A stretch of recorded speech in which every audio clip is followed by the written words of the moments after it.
Hopefully nothing else has been taken from us. Okay, so the issue I have is the before feature in the test suite. I don't know if you. Anything. What's that? Are you projecting? I'm not sharing. I'm just All recapping right. what I got from my side. Okay.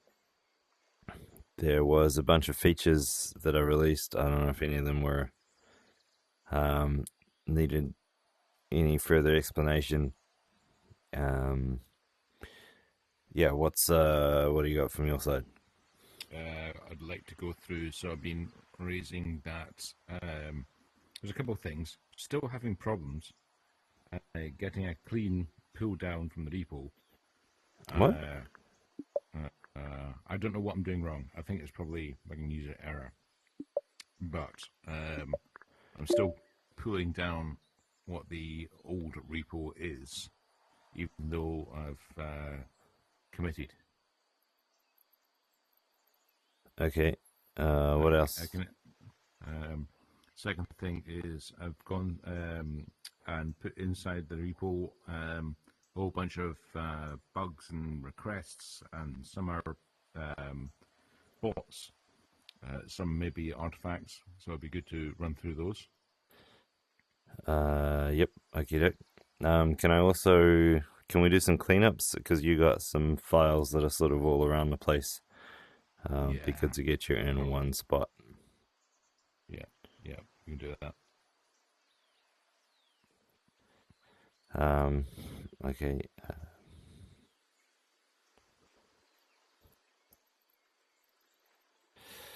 Anything else? No, that's pretty No, much it. that's Because, it. well, Okay. also I still haven't managed to get the tests to run. I'll show you. So I've got a bot now that takes the JSON and makes it more readable, but the tests for routers still are not.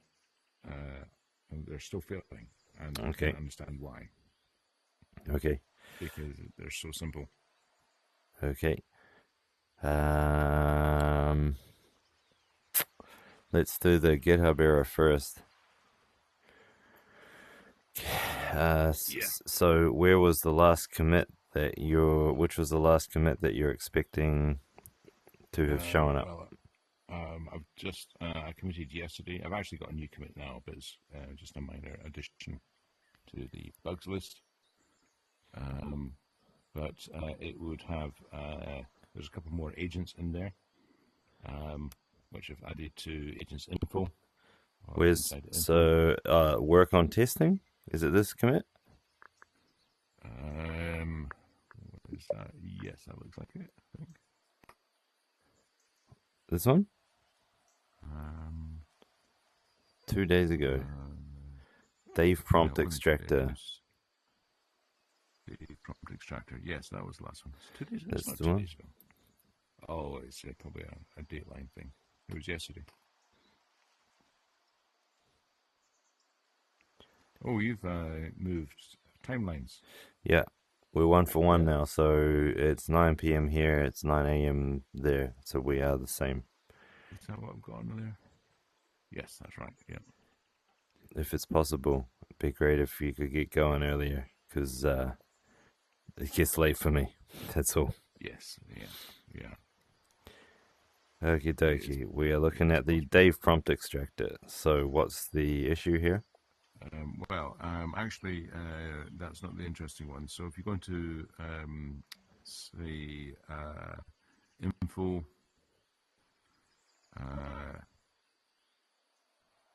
and agents list, right at the bottom, I've added in an agent.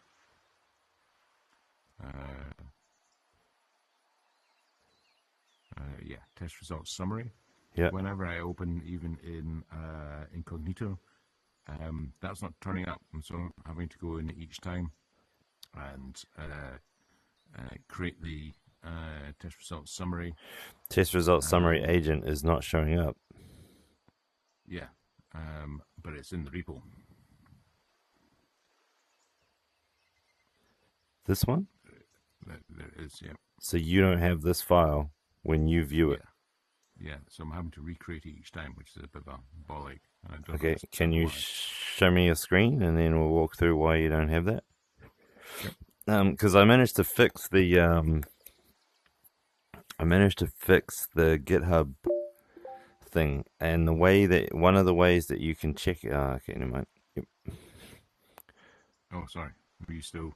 Oh no, I was just going to mention one of the ways you can check that it worked correctly is if you go into settings on the GitHub repo and look under webhooks, you'll see that there's a green tick on GitHub.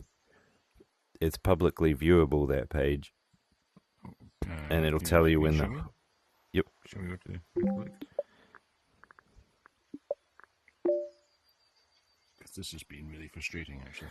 Yeah, it used to be bogus, like it would fail a lot. I got to the bottom of it, and now it should work every time. And so you go down to webhooks, and you can see this thing should say success or fail.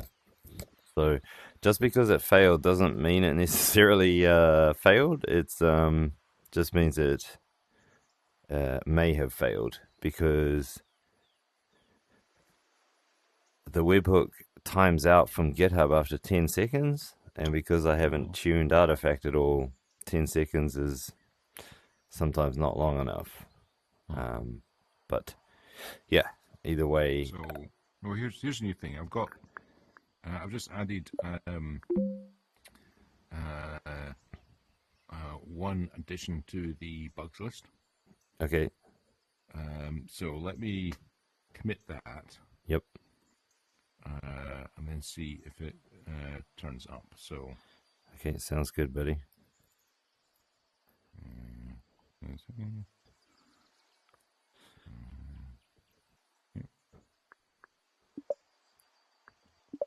Okay, so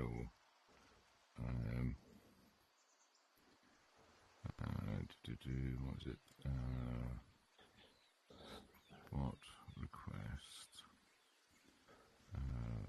for extracting div prompts. So I'm committing now. Okay. So I'm expecting to see the hook from GitHub come in via the logs. Yep. Sort of seems really easy to make expose an API that would, allow you to publish an API using deploy. Because I can, it was very easy to set this up, and so I could make it so that the hooks just get redirected to a repo. It's actually kind of dead simple. So that should have shown up as green because it was under 10 seconds. Yeah, so that's a green tick. It successfully went in and did a merge. Okay, so and now can you share your screen and show me what you do? Yep, 26.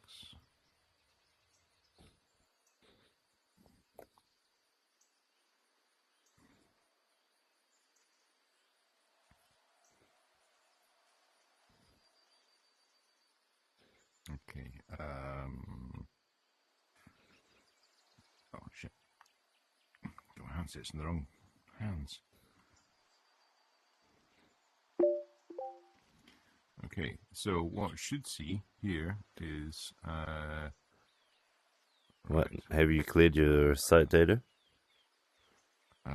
This is incognito. Oh, it's a new incognito. Incognito is shared between, it's shared between all the open instances of incognito, I believe. Oh, for fuck's sake! Is that what it is? So you need to close it, which will clear it, and then get out of it again. I need to close Oh, the incognito. That is probably what it is. I can recreate all these. You don't need to close them to clear the site data. You can just clear the site data and hit refresh. Alright, well, I'll just done that anyway. Where's Chrome gone?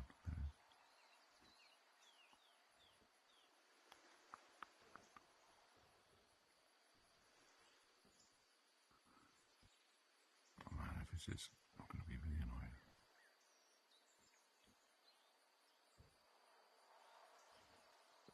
Right. So where did I stick those?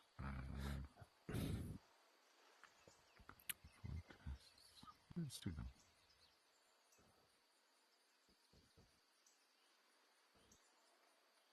Hold on, where was it? Agents or info? It's in bugs. Right, Bugs. so I created a folder called Okay. bugs.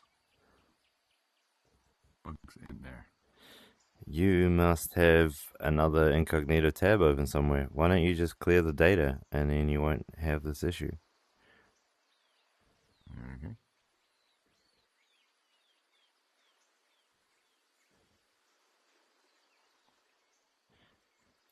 The arrow on over to application. Yep, application. Yeah, 52 megs of cache data. So that's all your site data. So click on clear site data and now refresh and you'll be a new person. I will fix this for you very soon. I have a way, I think, that if you just make a new tab, you get the latest version, which will be a damn sight better than this rigmarole. Good. And there it is. Okay, right.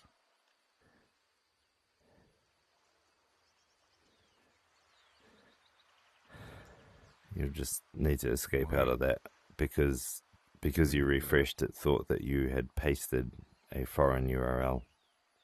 All right. Okay. And here it is. Okay. All right. So I'm going to do that each time, and also not have any, or only have one incognito up at a time. Yeah, or just clear the site data amounts to the same. All right. Okay. I'll fix that probably All right. tomorrow. Well, okay. So the next thing would be, so it should all be here. So if I go to, here we go, typing NVR test file. Oh, fuck's sake.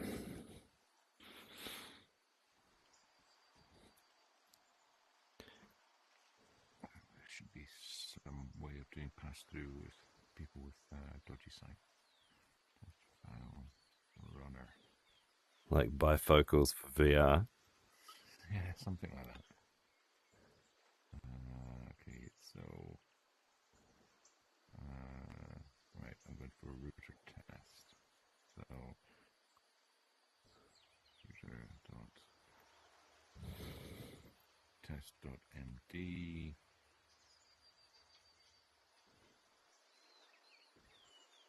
From the tests.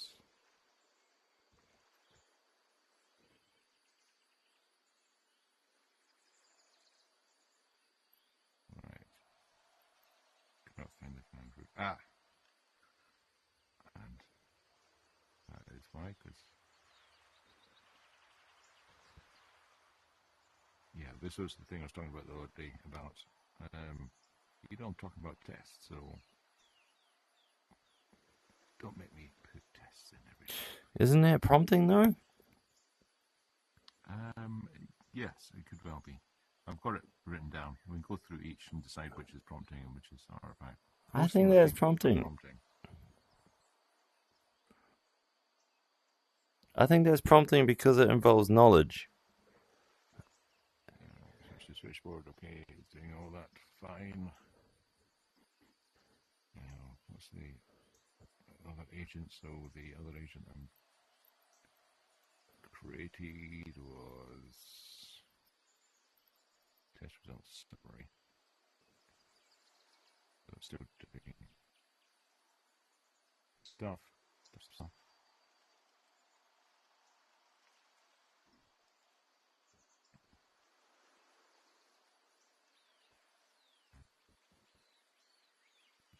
Can't quite tell when it's finished. Well, yeah, there's a progress bar. I gave it to you. If you scroll up, you'll see it. Yeah, but the thing is, the progress bar is doing that, but then it goes on to the next one. So what Right. I'm doing is So when you go down to each one, they'll say when it says empty is when it like you can see from the response in the tool call. If you expand that again, I can make that more obvious for you if you would like. well, what I'd like is actually it drops something in.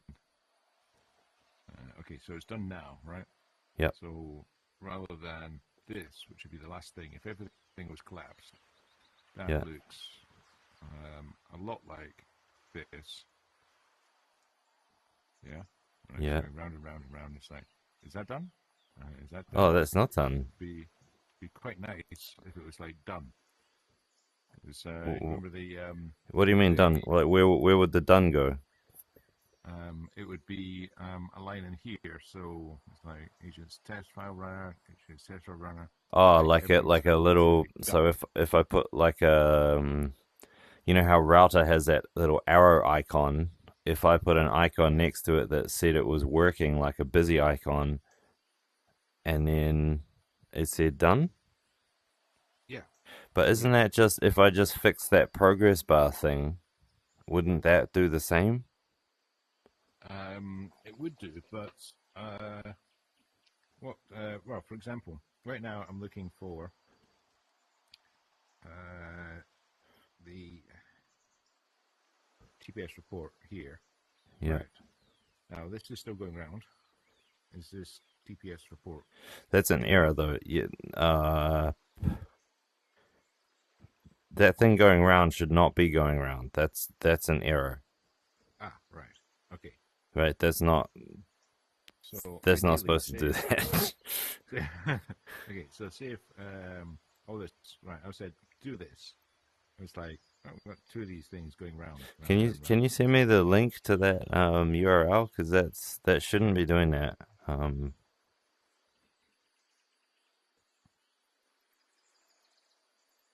you go. Thank so it's you. like, when is it done? Well, look, okay, so just that's a fault. Yep. I'll fix that. But Cool. is if I just fix the progress bar, is that enough? It would be nice if there was Like a 1 of 4, 2 of 4, like some intermediate progress when there's a parallel tool call happening? Something like that, yeah. Okay. You know, or even just an icon which comes up here saying done. So Okay, so we're back to the original question though. If the progress bar worked, is that and the progress when the progress bar goes away, it's done, or you want the actual tool icon to be different when it's in progress versus when it is done? It'll be helpful if, for example, in this situation, you got these four things. Now, these four things could be 8, could be 12. Right. They're never going to run in parallel, though. They're always going to be sequential, and when that progress bar is fixed, there will only ever be one of them that has a progress bar. Right. So the last thing, this output null. So I've said run test router test.md. What would be nice is kind of result router.test.md has been run. You can look at your results, here. Say that again. Sorry. So, but you're asking for a special output based on the fact that it ran the test function, right? Yeah. Okay, so you're really asking for the TPS report widget, right? Yeah, exactly. In this instance, I've asked for this TPS report. It's gone off and done 4 things. See if I don't expand any of them. I'm quite happy. Have a cup of coffee. A little green circle here saying done. would be brilliant, because then you don't have to go back up and go. At the moment, even if this is completed successfully, right? At the moment, open up that and they go util resolve output null. Right. So what you really want is after the test file runner has completed, you want to know that that was a something to do with the TPS report came back, right? Yeah. Yeah. So now I just want to check a couple of things. The current plan is the test file runner is a drone, so it never speaks to you. The plan I had was that there would be another agent that sat in between you and the test file runner. That was the agent that told it to run. That's the thing that would top and tail it. So when the test file runner finishes, that presentation agent or the chatty agent, the one that talks to you, would come back and say, hey, that completed successfully, 9 out of 9 tests passed, it took blah, blah, blah, here's the TPS report. Yeah. Yeah. Yeah. Okay. All right. And So that means that it could be more general than that. For any prompt, what we'd expect is some kind of response that doesn't involve me, looking at the last response and saying no. I was looking for actually, TPS router.tps.json created. Yep. So that would have come back from the presentation agent, not the drone. So that you would have seen these tool calls execute, and then at the end, it's the presentation agent would have summarized what had happened for you. That would give you your response. That's right. Now that summary, I kind of hacked one together, which is where's agents. Test. Right. Okay. Test results summary.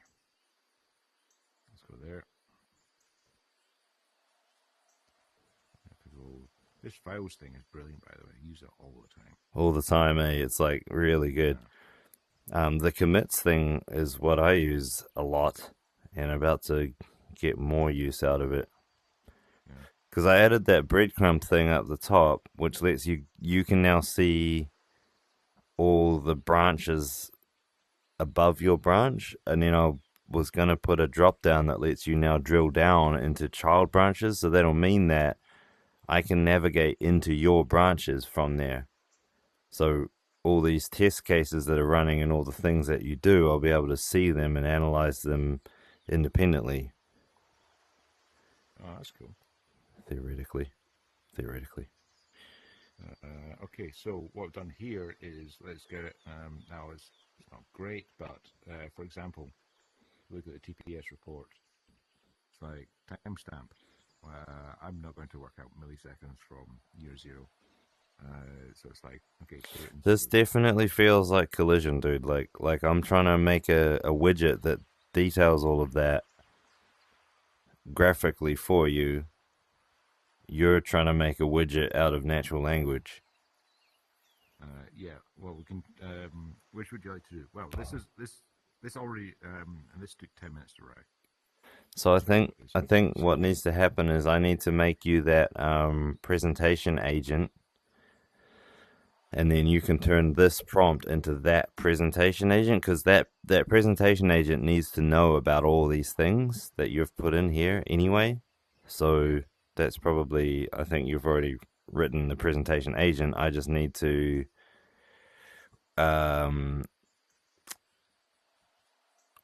make you the controlling functions that call the drone, and then I think you're off. Yeah. So yeah, feel free. And it was I'll show you. It's a trivial agent to actually write. All said is files read. So you can do give them definitions, process, and output it in a nice way, and that's it. Real simple. Okay, I think all I need to do then is add the command to call the test file runner drone, and Mm-hmm. then you can chat to it about how to then run the tests as well as read the reports, and Yeah, that will give you yeah, a summary. yeah. And this presentation obviously is human readable but ugly. But I don't care about that. But the interesting thing is, the timestamp. You might want to save previous TPS reports instead of wiping them out, because well, you go The into previous TPS reports are available from the Git history, right, right, but we and need it's to like, figure out how to allow the bots to navigate that. yeah, well, I've not lost any information here. It's like, okay, that's basically just like the header of it, right? It's like successes, percent success. So what I've been using this for is it goes straight down to the overall success. It's like Mm. 5 out of 7 success rate. Now we're getting somewhere. It's like, okay, so the router on my tests, or sorry, on D tests, succeeds 5 out of 7 times. Okay, so then That's not bad. It's better than zero. it's, Uh, it's not bad, is it? So it's like, okay, so where didn't it work? And that's where you start to drill down on it, which is why I create this thing. It's like, okay, so I don't have to worry about case 1, yep, 100%. handy. Case 2, 100%. Excellent. Happy days. Test 3, oops. Case 3. But So case 3 failed, huh? yeah, but the interesting is this resulted in failure due to the complexity of the conditions leading to incorrect interpretation of the command. System prompt did not enable the expected immediate switch behavior. That is gold dust, because I've got the prompt switchboard. I'm looking to write some recipes. O1 router you must switch to agent this. Now, I can see already from that prompt, that's not a fair prompt. What? Why not? Because you got switchboard. It's like, okay, now you're talking to switchboard. Now I'm testing router. So what router should do is to switch to switchboard. There's a separate set of tests. Yeah. Basically, what that test should be is prompt summary switchboard. Okay, past this, I'm looking for some recipes. O1 router, you must switch to agent this. Right. Okay. So What? explain to me, because this was your test, right? Yeah. So what was semantically what were you trying to do with that? What were you expecting it to do? For the first one, I expect it to switch to switchboard. Yep. And then I would expect a rewritten prompt of just I'm looking to write some recipes.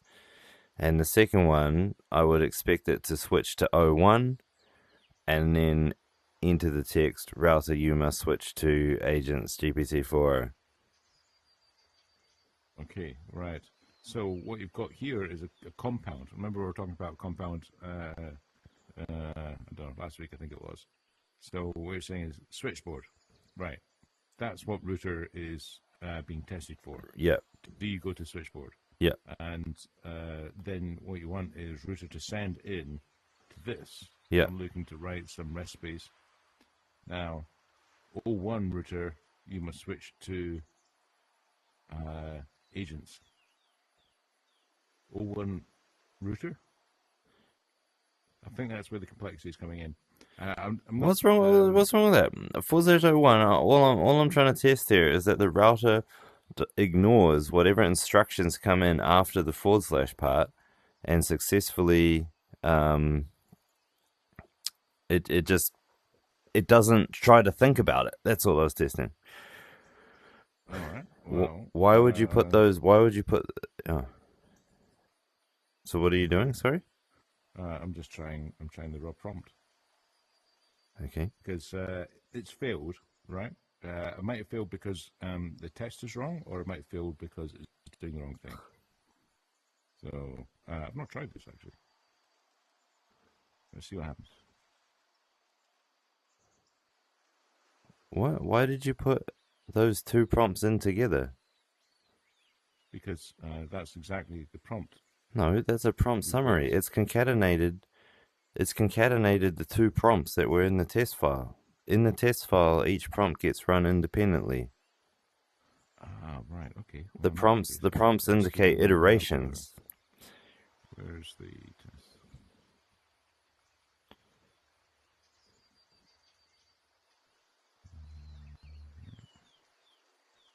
Test 3.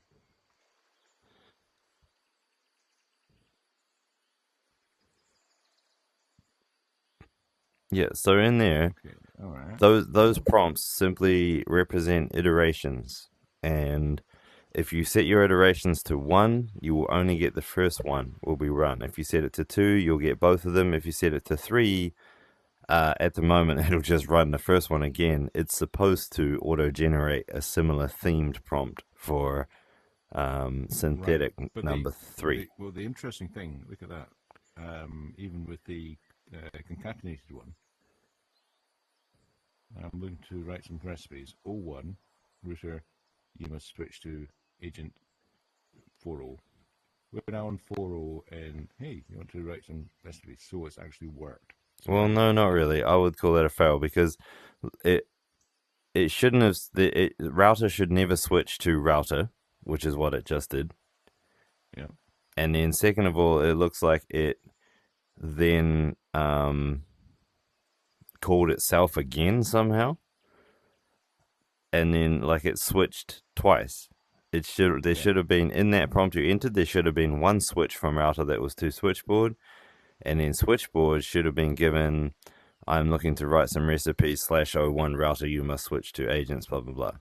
Okay. Well, let's try the one at a time thing. So that's the first one. What are you right? trying to drive at here? Like, I'm not clear what you're showing me.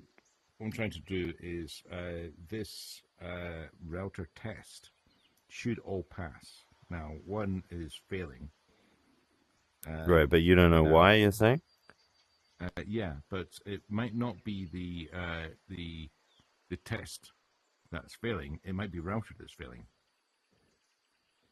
Yeah, I think router's failing here. The router assist prompt is failing here. Yeah, which is quite useful. That's the point of the test, right? Yeah, exactly. So I'm just quite curious on it. So I guess I'm moving on from. Okay, so test file runner is working on router. Right. And it's failing one of the tests. Right. And then now I'm looking at so what we're going to do with it, that failure. Mm-hmm. Which I'm quite curious about, but it's a second order test. I'll run the test file runner as well on the hammer test as well, which is a fairly straightforward test. And then if we get that, then we've got our whole hello world. But while we've got a router bug, I guess. I don't think that the router bug or the router fault would necessarily would even affect the hammer test because the hammer test doesn't use the router. No, that's true, but there's a problem with router. Correct, there's a problem with router, yeah. So the question is, I guess, right, let's round it back. Okay, so we've got this, we've got a TPS report and we've got a TPS summary. TPS summary is not saved anywhere. This is just here, so I can look at it. And it's like 5 out of 7. Okay. Yep. Now, going back, it's like, which one's failed? Oh, that's success. This has failed. Now, what do I do with that? because that's an interesting thing, right? Yep. So what do I do with that? Do we extract the failed tests into something else No. so we can look at it? Let me take the screen because I think that this requires indication of your question is basically what do you do now that you got this fault? Yeah, because What the tests are now? running, Yeah. and we've got a fault. It's like, okay, Yeah. but there might be like 4 or 5 faults. It's like I'm not going to deal with them in my meat brain. Yep. I want to stash them somewhere, and they might be interconnected. Okay, so the way to deal with that is you need the trusty commit graph. Well, I'll try and explain it a bit better here. So threads, see how you've got the thread that you're on is the HB6C thread, right? So this is the actual JSON object that represents everything that's happened in this thread. And so here is where I would come to find, like, if I'm like, why the devil is that, why are those scroll bars, why are those progress bars still showing? This is the thing that I will look at to figure out what's going on and what's happening in this thread. Okay. Okay. Yeah. Now, when a child is created, and then it's merged back, a copy is taken of the thread of that child, and it uses the parent's thread's name as its it uses the parent thread's name as its folder name. So if I go into this folder, here you'll see the threads that represent cases 0, 1, 2, and 3, which were the test cases that were being run. And so the error you saw was actually on case index 2. So I guess we've got a discrepancy there where you start your number at 1 and I start it at 0 because, Sorry, I don't know, reasons. I didn't do that. I didn't actually tell it to start at 0. Fine. It should probably start at 1. 0 is not. No, always start at 0. Well, okay. So when I go into the thread of case 2, it goes iteration 0. Okay, so this is case 2 being run. I think what's happened is, see how you've got iterations 1? You only ran it once, which means that there was only iteration 0, which means that it only called the / switchboard part when there were actually 2 prompts that were given, and so 2 iterations would have run. You would see iteration 0, but you'd also see iteration 1, and you'll see a thread file for every iteration. This is the result of merging in the branch that was that iteration. Now, I'm going to try and be fancy here, and I may get my tail bitten off for it, but you should be able to navigate those things in here. Ooh, that went funky, didn't it?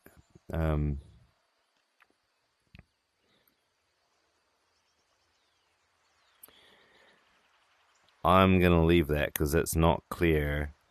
Those what's supposed to be showing here is these are the iterations running on these branches and then merging back in, and you're supposed to be able to click on each thing and then see what the test was doing. That'd be awesome. That's what that's supposed to do. Awesome. that's the whole fucking thing. The whole thing I've been trying to make with this fucking whole Git thing is that clickability. Yeah. That's the whole point. Okay. Right? Okay, so because this looks more like the test running here. Like, it's, see how the branches are getting real funky? Yep. Yeah, so that's like parallel test execution going on, and then it merges back in. Grand. Okay. So I'm looking forward to when if it's not ready yet, that's fine. It's coming real soon Um, because I need it because I can't fix the problems that we face now require this level of precision. I can no longer do it from inside my developer environment because it's too hard to see what the hell is going on. I need this visibility. it's getting complex real quick Yeah, now. yeah, yeah, right? Like you can see, I mean that is a wild ride in GitLand. Like if you were a Yeah. developer and you did this, you'd be like, what are you doing, right? But this Good is luck to you. Yeah. yeah, this is why the system needs to So the mm, so the right. Let's take this because there's a failure on a test, yeah. which is the whole point of a test, Yeah, so right? let's go into Um, so let's ignore the Git thing until I can get that working properly. I just wanted to give you a heads up of what's happening under the hood and to know what's coming. So you will be able to navigate to the exact Git commit and then start interacting with it with the test as though it was a remote thread because that's yeah. the point of the system. In the Right now, meantime, yeah. what you do have is um, the test file. And so this is what your error is.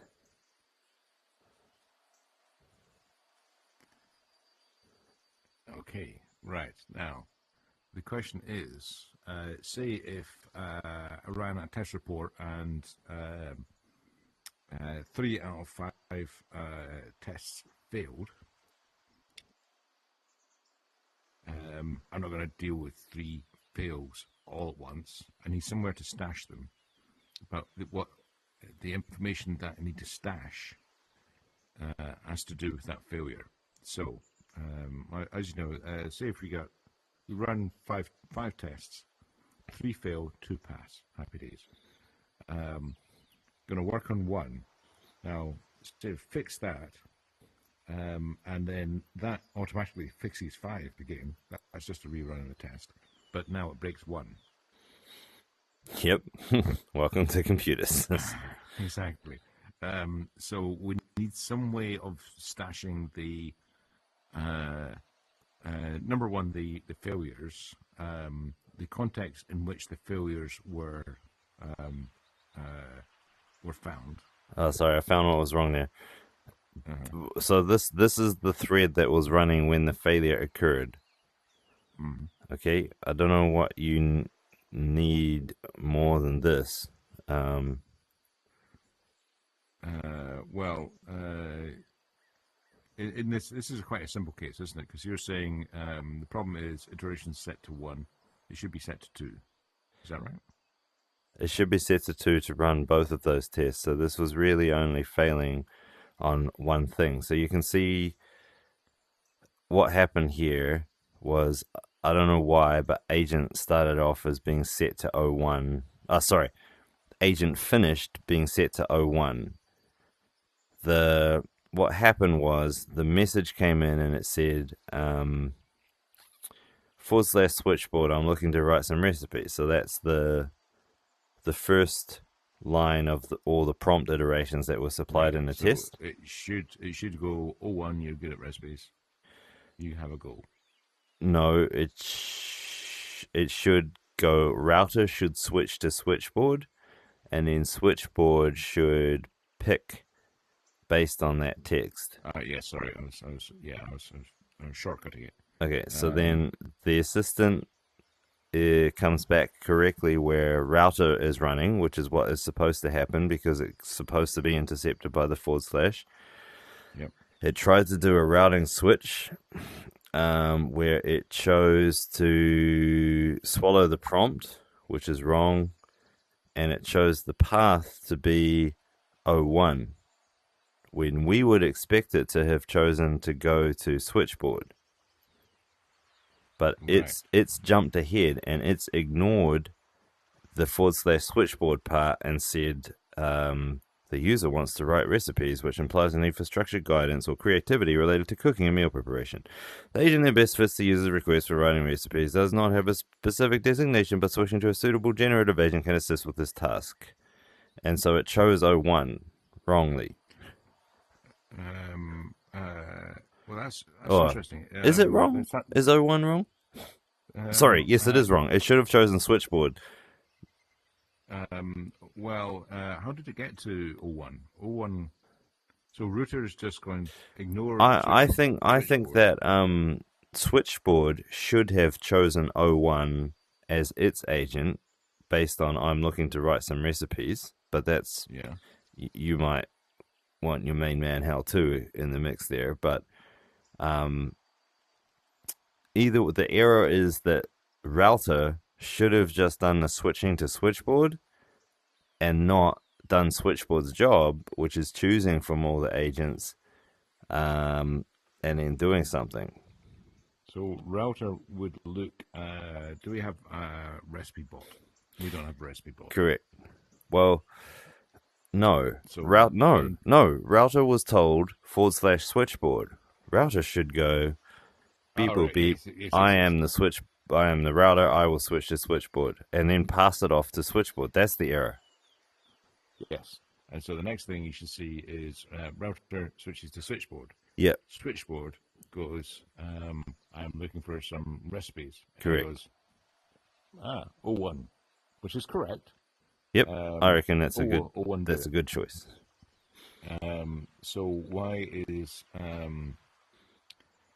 in the JSON, why is router not being presented by its choice? Because it got the right answer. I mean, yeah, but router used its intelligence, and we don't want it to use its intelligence. Okay, so I'll have a look at that. Okay, now back to there's two questions. The first one is okay. So we've got a bug. We don't need to debug this bug. I'll have a look at that. But where do I stash that if it's like I can't deal with that right now? I've got other things to do. Where do I stash, or how do I stash the state that created that so that I can then look into it and then rerun all the tests, and maybe it breaks number 1, but also fixes number 4, say.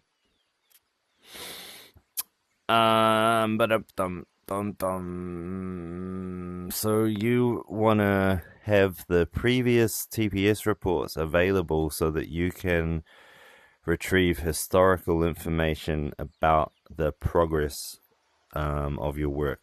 Is that right? Yeah. Because other than the trivial thing, you don't ask much, do you? You're going to get this huge blob of tests, many of which may interact, but you cannot possibly, beyond a trivial level, deal with them all at once. So it's like, okay, I'll read that. Okay, I can see what that's a trivial one. Yeah, boom, boom, boom. And it's like, oh, it's already fixed that one. That's great. So I'm going to take that off the stack of tests of bugs.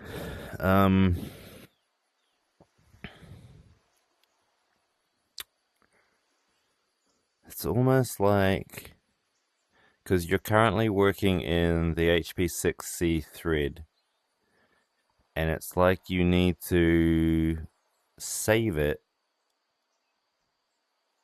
Oh, that's right. I remember now. So the error is happening because... Oh dear. Let me try and... This might come out bad. But... I'll do it anyway. And see all the negative images that we've sent to each other over the years.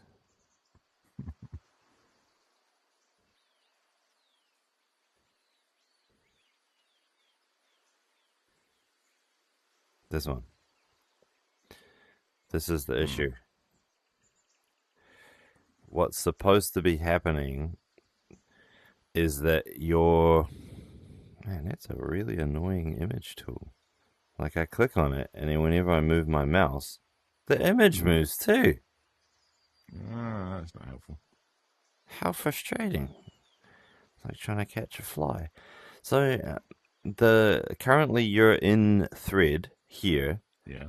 Yep. and it's creating the branch for the file runner F1, and then all the iterations. Yeah. Now, what's supposed to happen is your thread is supposed to call a separate, independent, dedicated branch called tests. And so you have the concept of test sessions that are running, and that's where you're supposed to stash.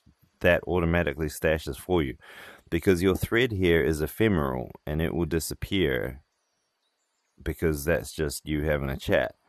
But the tests registry was supposed to store all the different test runs to allow you to come at them from several different threads at different times, jump back into it. It was meant to be like a workspace. Then you can have multiple different workspaces going, and that's basically equivalent to having multiple different branches of development where you're making certain types of tweaks and changes here. You may want to merge between them, back and forth, whatever.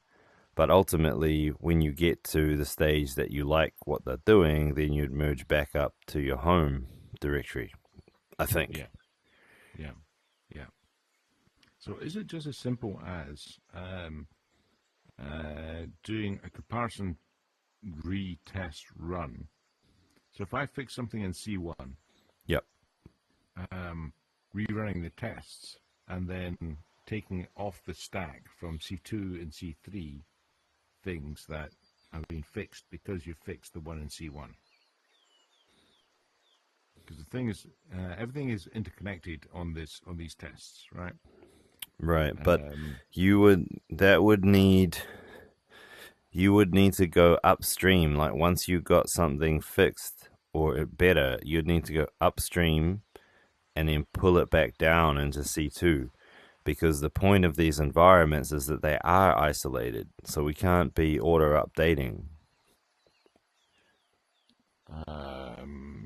Yes, but I'm thinking about an extra kind of rerun of C1, and then it reruns C2 and C3 because you're testing the same thing.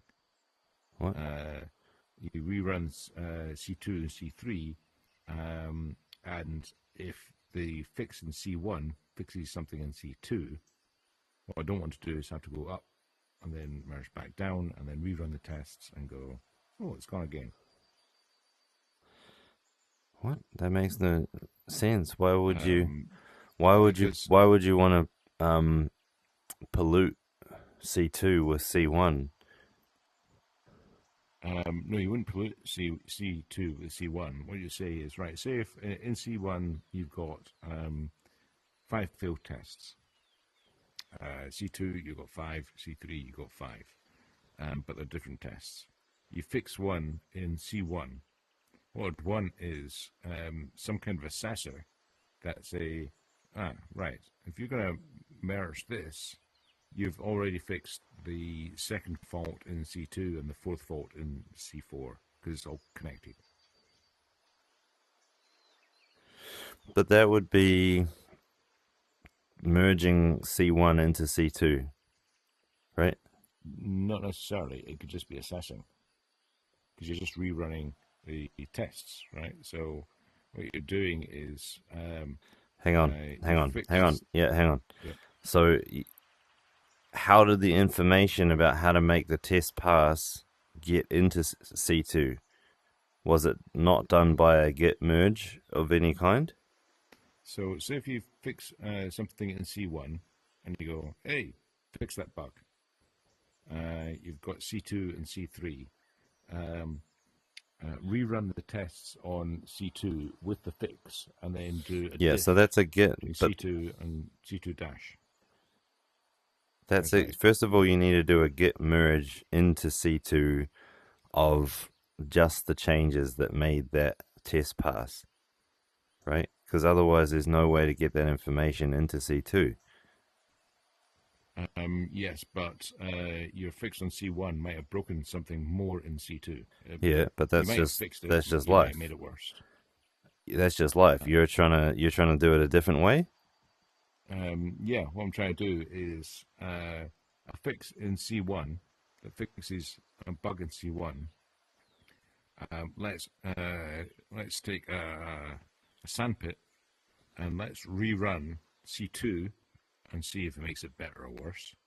Let's rerun C3, see if it makes it better or worse. So you want to take C1, you want to make a fork of C2, and then you want to merge the fix from C1 into the fork of C2 and rerun it to see if it performs better than the original C2. Yeah, yeah. Because the complexity otherwise is going to, I think, quite quickly get out of hand. Because you fix one bit, and you go, yeah, I'm happy with that. I'm going to rerun everything, and then C2 suddenly goes, I've got twice as many, well, or C4, which is effectively C2 the previous run. So you've merged up C4, suddenly gets worse. It's like shit. I don't think that like you would be able to do that mode of development um, if only you had merge between branches. That's the only tool that you're really missing there. But um, I don't think that your workflow is going to go like that. Mm-hmm. So why don't we get your workflow going for just C1 in this Mm-hmm. way and then see how that feels and see if you even need that type of workflow, because you should not be you should be trying to work on agents and tests with as much isolation as you possibly can. And so it is not unfeasible that you should say you had like 100 different tests. It just simply should not be that you can twiddle with one test or one agent and it break like a whole range of other ones. And if it did, then you have deeper problems that need to be all solved collectively in C1. Like your brain will melt trying to have multiple concurrent changes over here in C2 versus C1, because what you're really modeling there is actually what should be the workflow between different people. Like different people would have, like C1 is enough complexity and enough tooling for a whole person's brain guided by AI to barely cope with that, right? Because that's just your test environment. Yeah. Okay. Well, let's think about this as C1, C2, and C3 are three different testers, right? To you guys. C1 is working on something and fixes something, and overnight C2 and C3 QA guys come in and merged up. Now they've got their snapshot of the test that they're working on, and unbeknownst to those, actually that's been fixed because C1 has fixed something that has a knock-on effect. It's that knock-on effect is the important thing. Dude, yeah, but that's just Git development. That's just nothing. I don't think we need anything special to deal with that, right? That's just how Git works. Like that's life as a developer in the Git world. And then okay. someone makes some changes, and you're like, oh, let's check those out. Oh, no, that's Well, I'll tell you awful. what. How about in order to move on? How about I'll use it. There is something here about the cascade effect of highly complex systems that interact. Yep, that's not your fight though. That's like the whole world is struggling with that one, and we are currently falling suit in behind the Git development model. We are not trying to Well, invent a new model for that. there's a tantalizing model that I can see, but let's go with the C1 first. Right? We'll get you C1 first, and then see how you go with that, There's and then there's a there's a tantalizing model here because we've got the bots. We can run bots whenever for very little. and the cascade fix of C3 suddenly has something that is actually failed on their test, but it's actually being caused by a chain of events that is being caused by C1. C1 fixes it, and suddenly C3 doesn't have that fault anymore. But let me work on that. There is definitely a cascade thing that we can do here because of Okay, the all right, I got you. What now? right. Where do I stash? Let's go back to this particular thing. Where do I stash that? Say if I didn't want to deal with that now. With this failure, when you say stash, like what would? Bug report, not TPS report, because it's like now, You mean like so you got the TPS report and you're like, I recognize this fault. I have a theory about why. Basically, you're trying to simulate a GitHub issue, right? Sorry, you cut out, but yep, you're trying to, right. So right, and you have the context of being able to rerun the thing and go okay, I get what you mean there. That's you will need another feature because we don't have. You are trying to make us stuck, I think. Are you not? It's I guess a bug is an interesting. It's like the evil twin of stuck, isn't it? I think it is a stuck. A bug is a stuck. A bug is the perfect, most purest form of a stuck. Yeah. It's how I would prefer to receive, like, the best kind of stuck that I could receive as someone trying to fix them is the output of a TPS report attached to a bug with some annotations and some theory about. Well, no, actually, you're absolutely right. If we're, I think we've been doing this anyway for a while. I don't know if we've explicitly said it.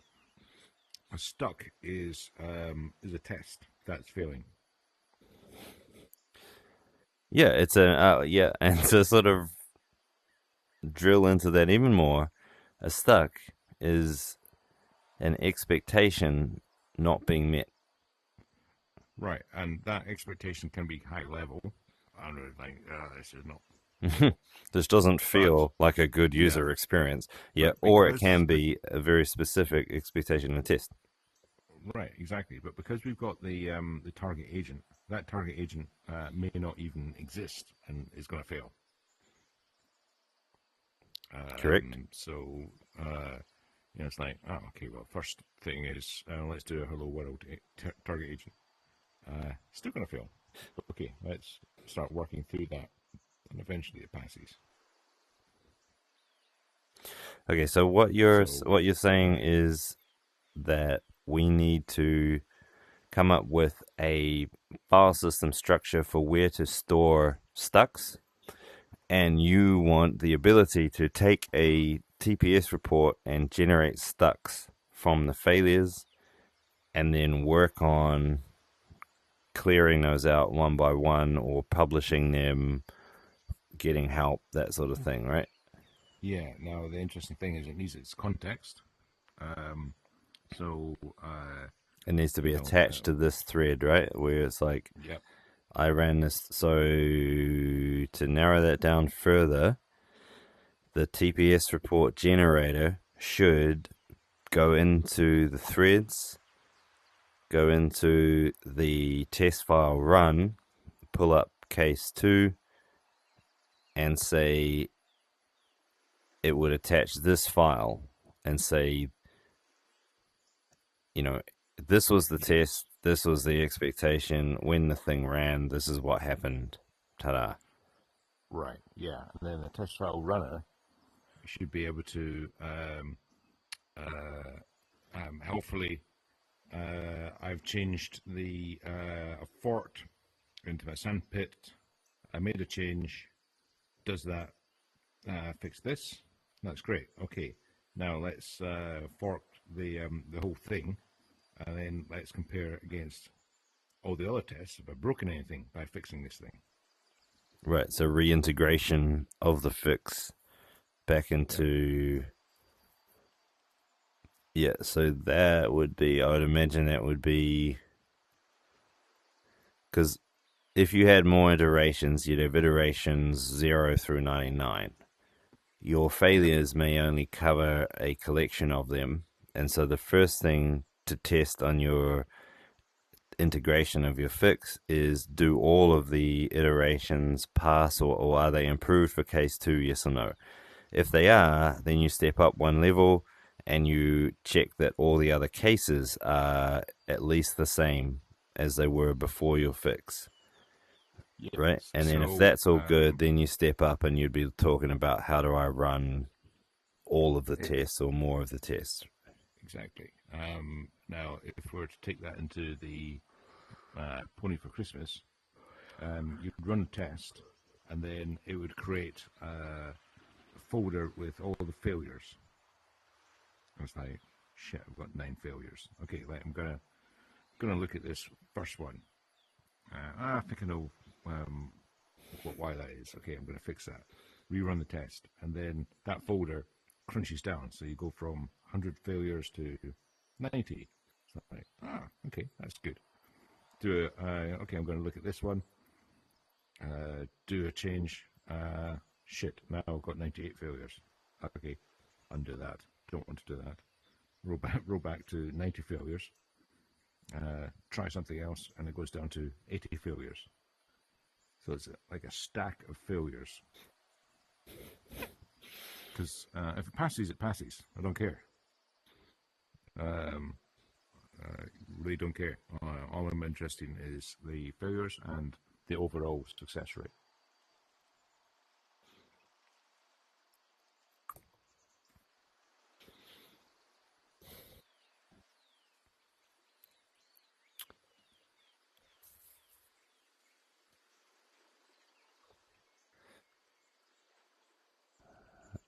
So I think to solve that, I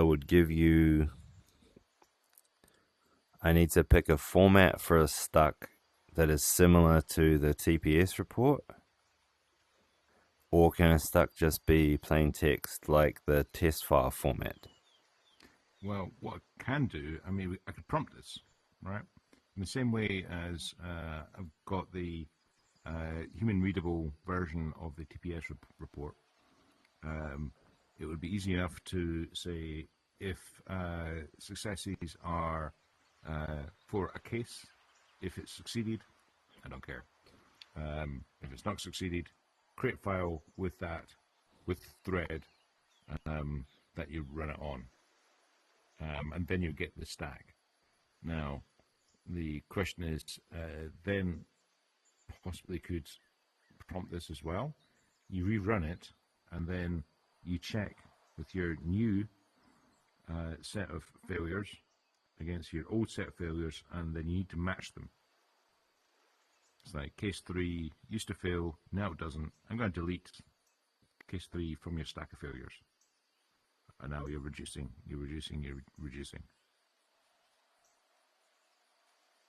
And then when it goes to 0, it's like, happy days. Hold my time for 3 minutes. Yeah, so there needs to be a folder in here that is like the stucks folder. Yeah. Right? And in there is like some kind of data structure that might be plain text, but might be a JSON structure too, that represents a stuck, where a stuck has some linked information from Git. It also has some natural language information about some background. Different people can have put in different suggestions as to how it failed. There would be deduplicating processes that are continually grinding through all the stucks to find duplicates in them. You can grab one off that stack of things. There should be a prioritizing agent that tells you what you should do next. And then as you clear those errors out, or at least learn more from attempting to clear those errors, your workload goes down. And hopefully what you see is that, like, you clear one and some unexpected others disappear as well, because Yeah, hopefully, yeah. It's like that stupid game, the one with the sweeties that come down, and you know, you delete one, and then there's a whole, it all goes down, or like Tetris. yeah, okay, You I know stick it in there. Tetris. I don't really play. Are you talking about Candy Crush Saga? Because Candy Crush. yeah, you That's what. shouldn't know about that game. Yeah, Um, never played it. Never played in my well, life. well, But the interesting thing is, if you have this list of stocks that are anchored on a certain commit, then it's not beyond our wit, I think, to write a bot saying, consider all these bugs, and are any of these cascade bugs? Are any of them connected? Is there one bug that's actually causing another bug? Because at the moment we've just in this yeah, test we've just maybe, simply but that's a very advanced thing. I need to. We are still not like that's great and all, but we got to get the basic thing going. We are incredibly behind on this front, I think.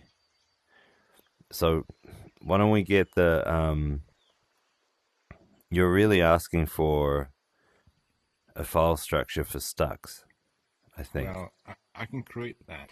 I can create a bot because we've got the TPS Yeah. and we've got the hash. I can create a bot that will create a file structure with all the failures. So I don't think there's any artifact changes needed there. Then what we need to do is to rerun based on the hash the tests given a change to the to the test setup that you had. It's like at this time I had 10 stucks. Okay, so let's say the folder structure is something like router.md hash is a folder. At that hash, here are your stucks. Okay, fine. What I want to do is to go in and with that hash at that point, try and fix those, and then have the the, um, the files that are no longer faults or no longer bugs disappear. Now, obviously, they're still going to be there. You can go back and so on because this is always going forward and nothing's distributed. But what I want to see is my stack of bugs going down. So, for example, I suspect. All right. Given what you were saying What? before, if we were to, for example, in this one, if we were to increase iterations to 2, so, yeah, no, it's only one case is fail, so it's not a good example. But say if there was another case that also was fouled up with the fact that it was iterations 1, and we got case 3 and case 6 both failing for the same reason. The root cause was iterations is 1.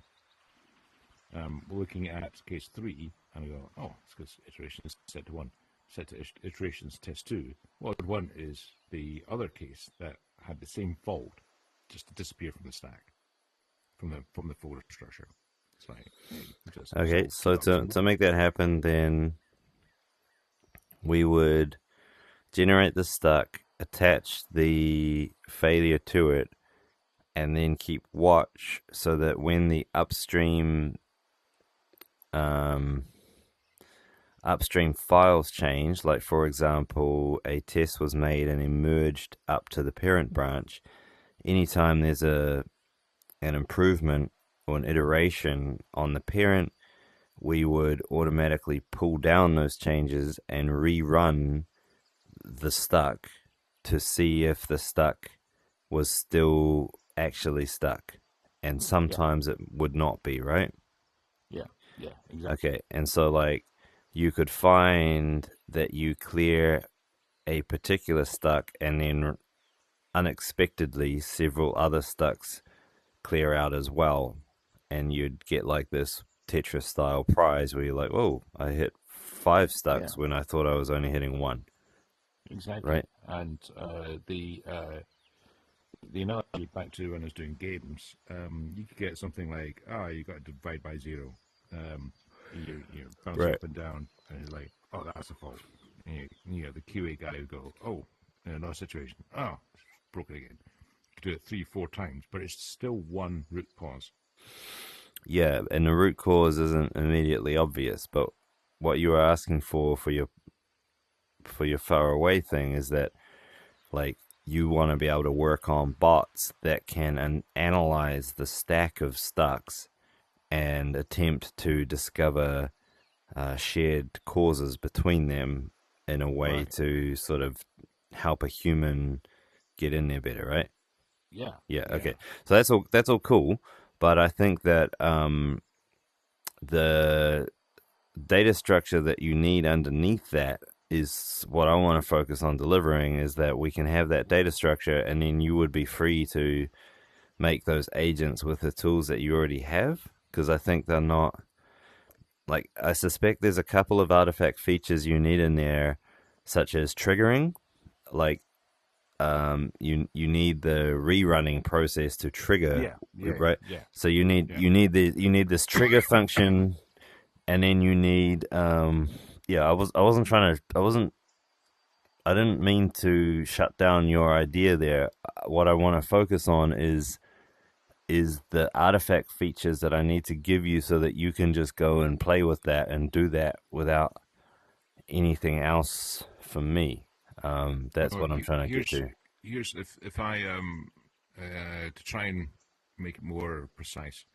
Um, at the moment, we still don't have a way inside of a bot Yeah. to talk to another bot. We got it. We can talk to commands and so on, but Yeah, you don't have yeah, drone calls in there, which is yeah, what's been holding up the creation of the test controller, because the test controller is supposed to call the file runner and manage it and then sandwich the results back in a friendly way for you, and that's why you right, don't have it. right, So exactly. I'll put And that on the list of things to do. the and that is still one of my highest priorities, to be able to call a drone from a bot, Oh, okay. and even call a drone from another drone. Now, I guess the thing I'm adding is to call a drone with a hash of a thread, or call an agent with a hash of a thread. So you So, wanna run it on a specific commit, right? right, yeah, yeah. It's like rerun. So you want to be on a This, yeah, specific branch, at a commit, which at a commit, which implies that you want to fork. yes, yeah. Yeah, okay, that's fine. Because everything I've just said, I can prompt if I had that. If you can, if for example, it was like rerun test runner, and it said, Right, okay, I and want you you need to, these hooks as well, hooks on yeah, changes to rerun things, because yeah, I you think get where I'm going, yeah, what you're really trying to do is you're trying to present like all the stacks known to the system. They will be segmented by um, user generated ones, where someone hit that bug button in the UI and it yep, sort of snapshotted their thread and created created the stuck, or system developer grade issues, which are from working in the test environment, finding a failure in a TPS report and creating a stuck out of that. And what you're trying to come up with is a way to make some bots that can help drastically can help you process those stucks rapidly using yeah, AI, right? yeah, And do sort of like exactly, right, because if I think about GitHub, the issues come in, they need to be read by hand.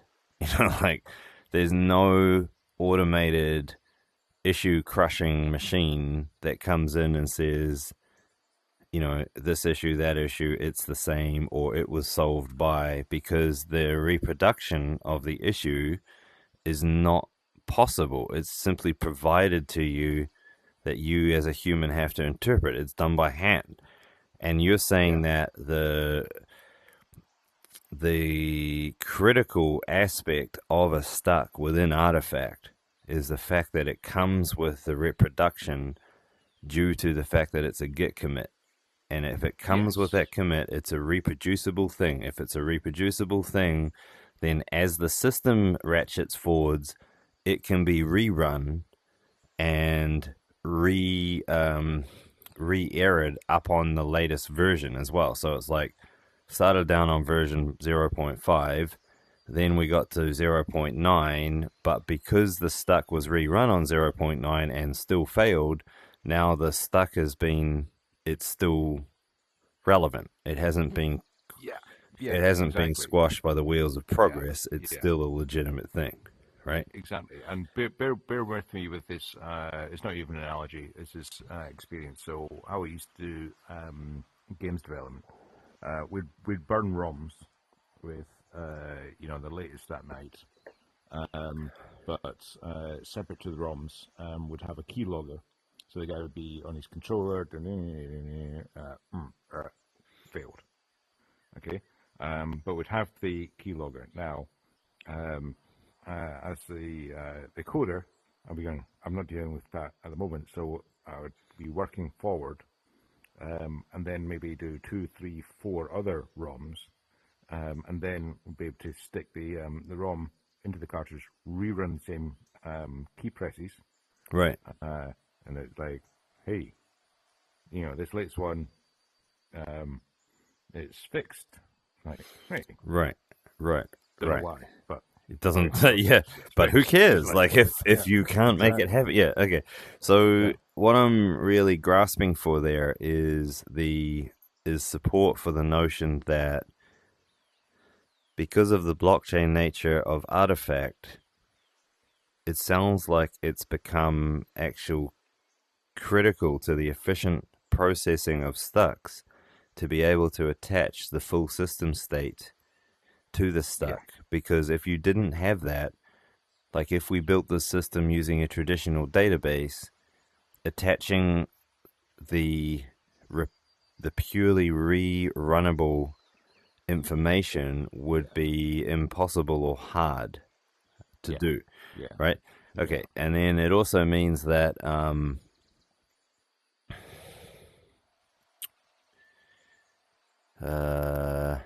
hang on, buddy, it's coming.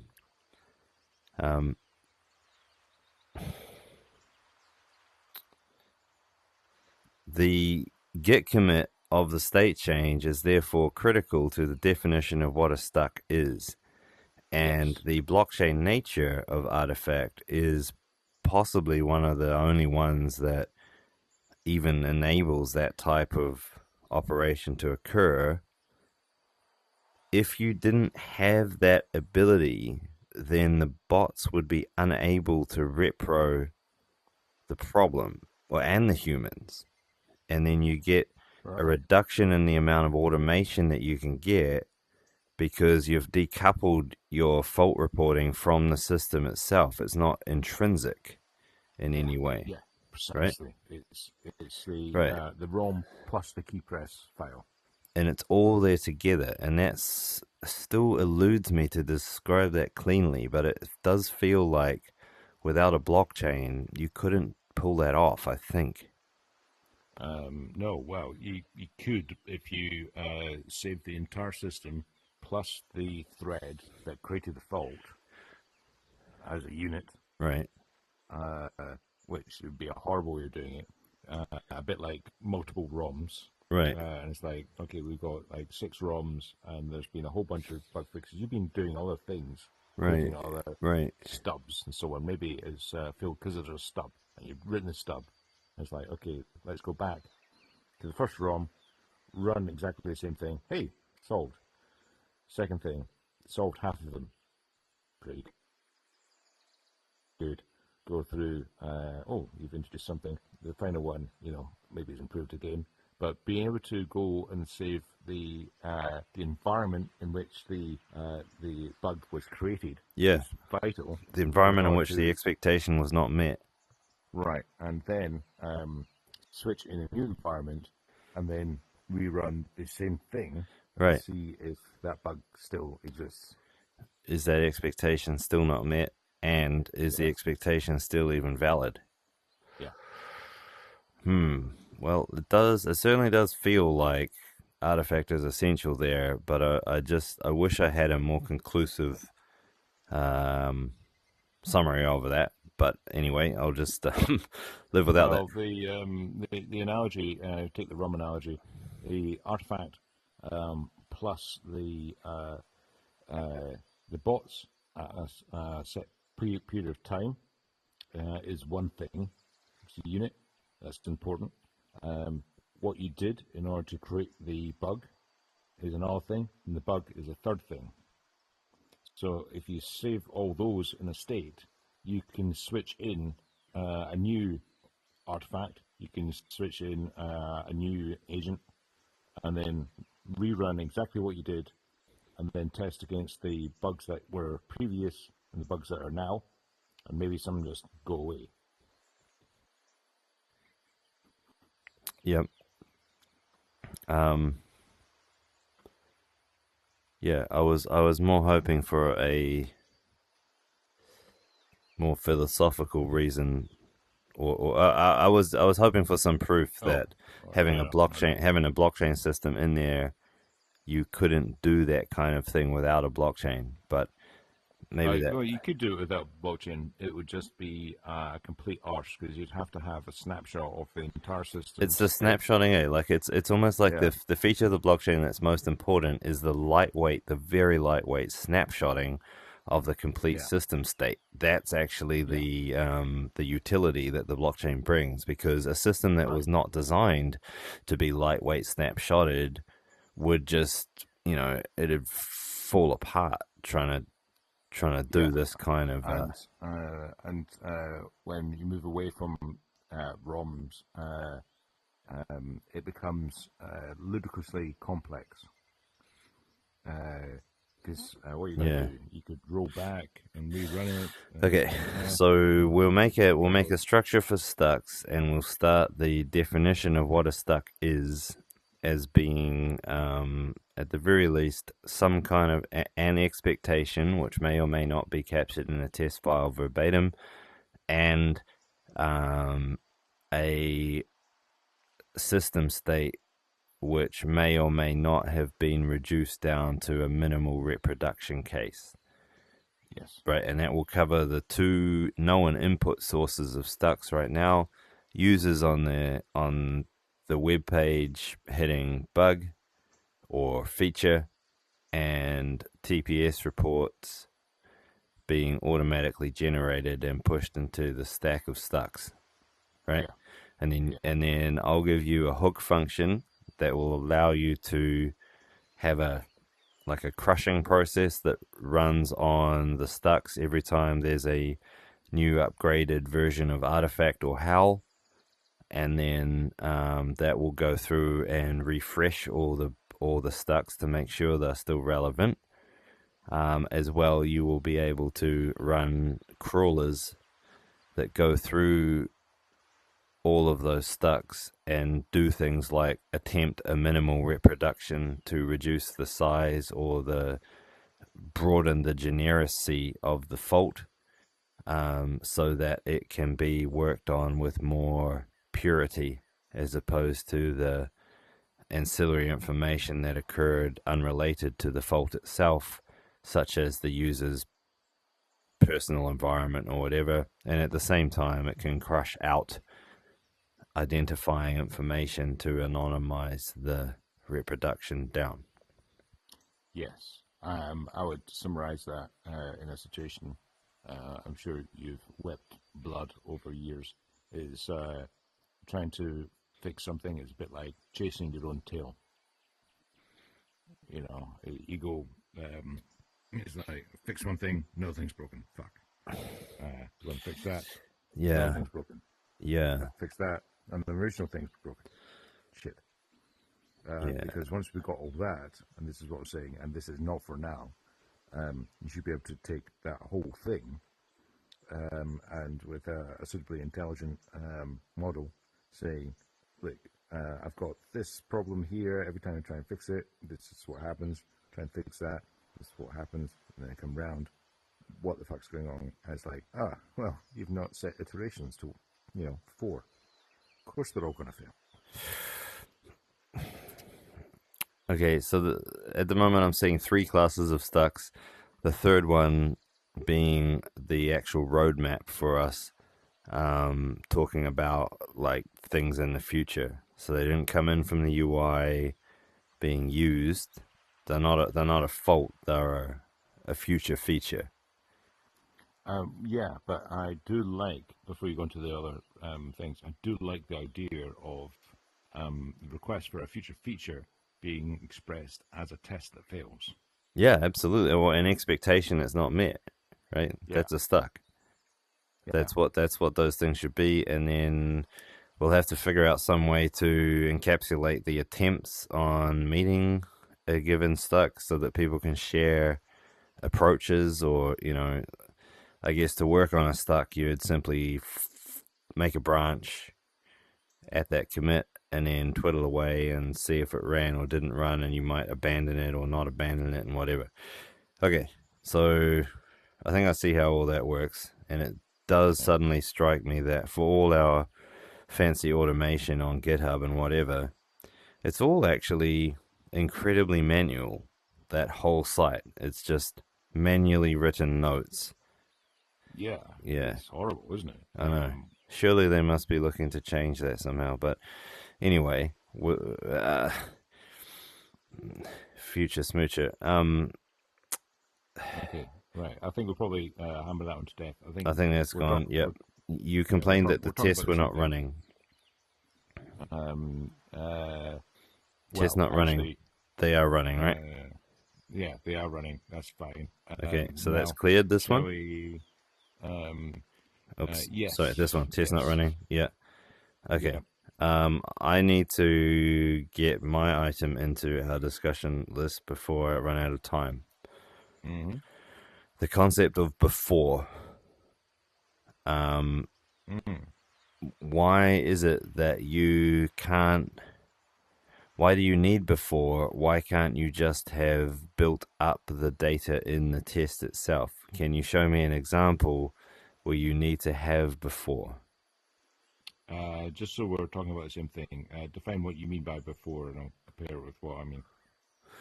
When you are running a particular test case, you want to have run some other test cases beforehand and be building on top of the system state that those test cases left. Right. I'll show you an example. If I can find my other handset. Where's my other handset gone? Oh, there it is. It's on the floor. Right.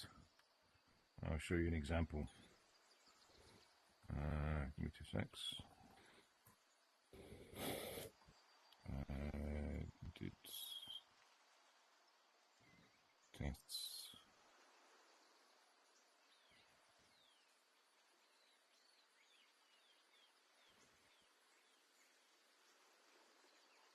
Oh. No. Sorry, wrong place.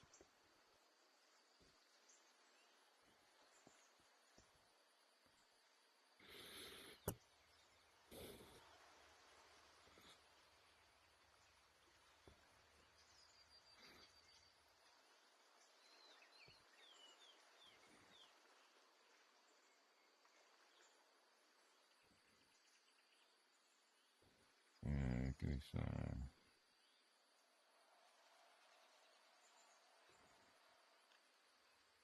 Right, thanks.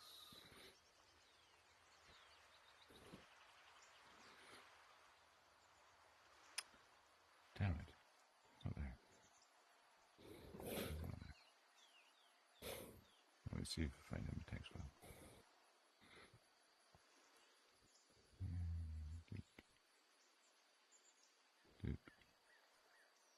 All right, I'll just give you. I'll just give it verbally. because I can't find it. Okay, so an example is add a customer called John Doe.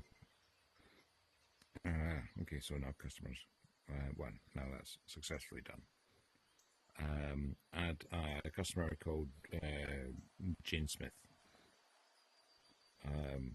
Okay, that's done.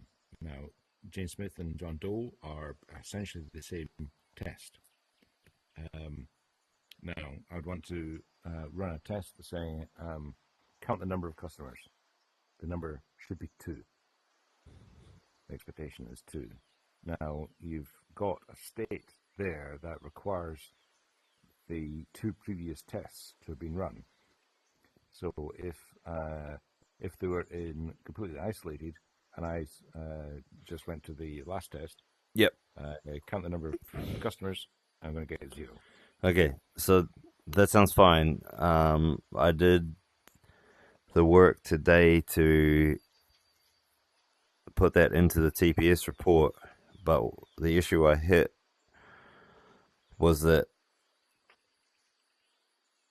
in the plain text format, you may specify test cases to be run before that actually appear later in the file. So you might write test case number 3 and say that before it runs, you need to have run test case number 9, right? Like that would be a legitimate thing, and you might want to write it like that. Maybe, I don't know. It might make more sense that way. So there's 2 things we can do. One of them requires you to be clever with your prompting and confident in your bot's intelligence. And that is to make it so that when you add a test case, like once the file runner has processed the file and is making that add test case command, then it can only add befores where the before references test cases that have come before it. So if I give you a file where the order is jumbled or is entangled or non-linear, then you would need your bots to process that and enter it into the creation of the TPS report in a linear fashion so that the earliest tests have the lowest index number.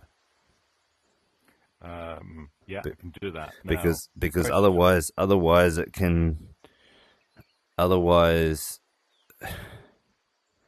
you can end up making a TPS report that's technically invalid because it needs to run a test case before, like if you got cut off at that point before you finished adding all the test cases, your TPS report is now invalid.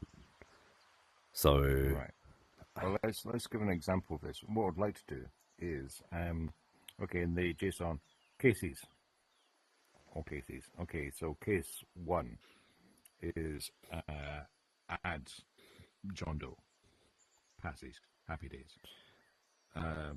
Case 2 is add Jane Smith, passes, effectively the same test.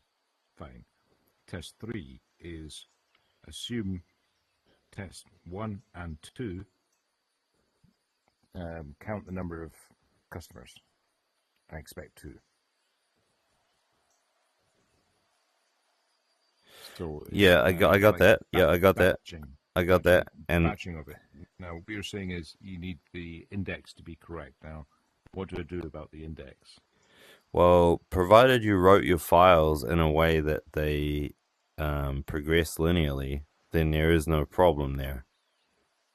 Okay. I'm just asking you. I guess I'm asking you your opinion or your preference on if you allowed yourself to write a test file that was nonlinear, then do you trust that the bots could extract a linear arrangement of those test cases?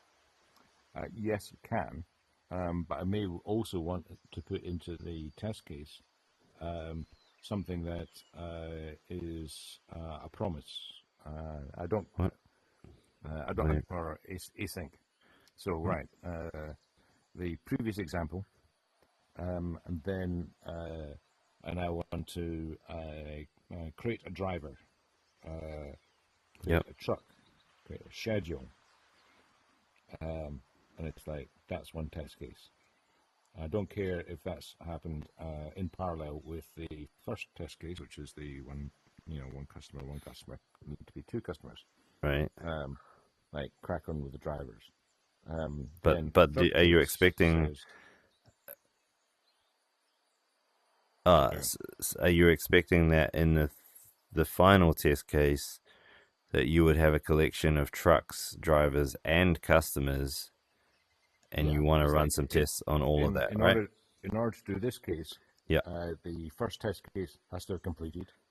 Yeah. Second test case has to be completed Yeah. in terms of the state. Right. So And I'm just going to to run a third. just to explain my thinking on that, I might whichever way we choose to do the before thing, I might, for the sake of getting the feature out the door, whatever the dependents of a particular test case are, I might just run them all from scratch anyway for that test case, rather than Okay, relying on a previous run. Because relying on a previous run is efficient, yes, but yeah, so yeah. is my I don't care about time, that. right? That's just tokens, right? Yeah, I know. Right. Okay. So Tokens. so that's how that might work. The second option that I want to present to you is the concept that, like, do do you need to have the before conditions be actually a test, or could they just be some sort of independent preparation? Like in the example that you gave me, like, would you just make preparation that generated a bunch of customers, drivers, and trucks, and then presented each test in this file That's with that? that's a great question. So, okay, thinking through this. Give me a second. If there were previous tests that set up uh, the the situation, let's call it. If those previous tests had failed, the situation is corrupt, and so the third test, which relied on that situation, shouldn't run. It should just say, That's a good point. Yeah. So if the fails on the befores, it sort of implies that the current thing fails too, because you've corrupted your preparation. Your fixture is right, broken. yeah, it's a bit like the only bug that traditionally, if you've got an imperative language, you get all these fucking errors. The only thing you need to deal with is the first error, because Yeah. everything after that is Now like, um a modification on that take. What about if you were able to sort of twiddle with it? So you make a branch, you're in this brand new pristine environment, you twiddle around with it manually, tweaking customers, tweaking drivers, tweaking records, and then at some point you go, turn this into the preconditions of a test. And now the preconditions of the test isn't a set of prompts that gets run, it's a commit that gets loaded. that's very similar to at the moment we've got the CRM data that I've got loaded up, which is a bunch of test data. Yeah. That's very similar. The preconditions are that's your snapshot. Yeah. Right. So And we so just assume that. so that's kind of the I guess what's the most efficient path to take. I understand what you say, that having the before conditions be actually a test is very useful, because you can affirm what the state of the system is. Yeah. And quite likely you've built up your tests in that way. Like, it allows you to decompose a failure fairly rapidly.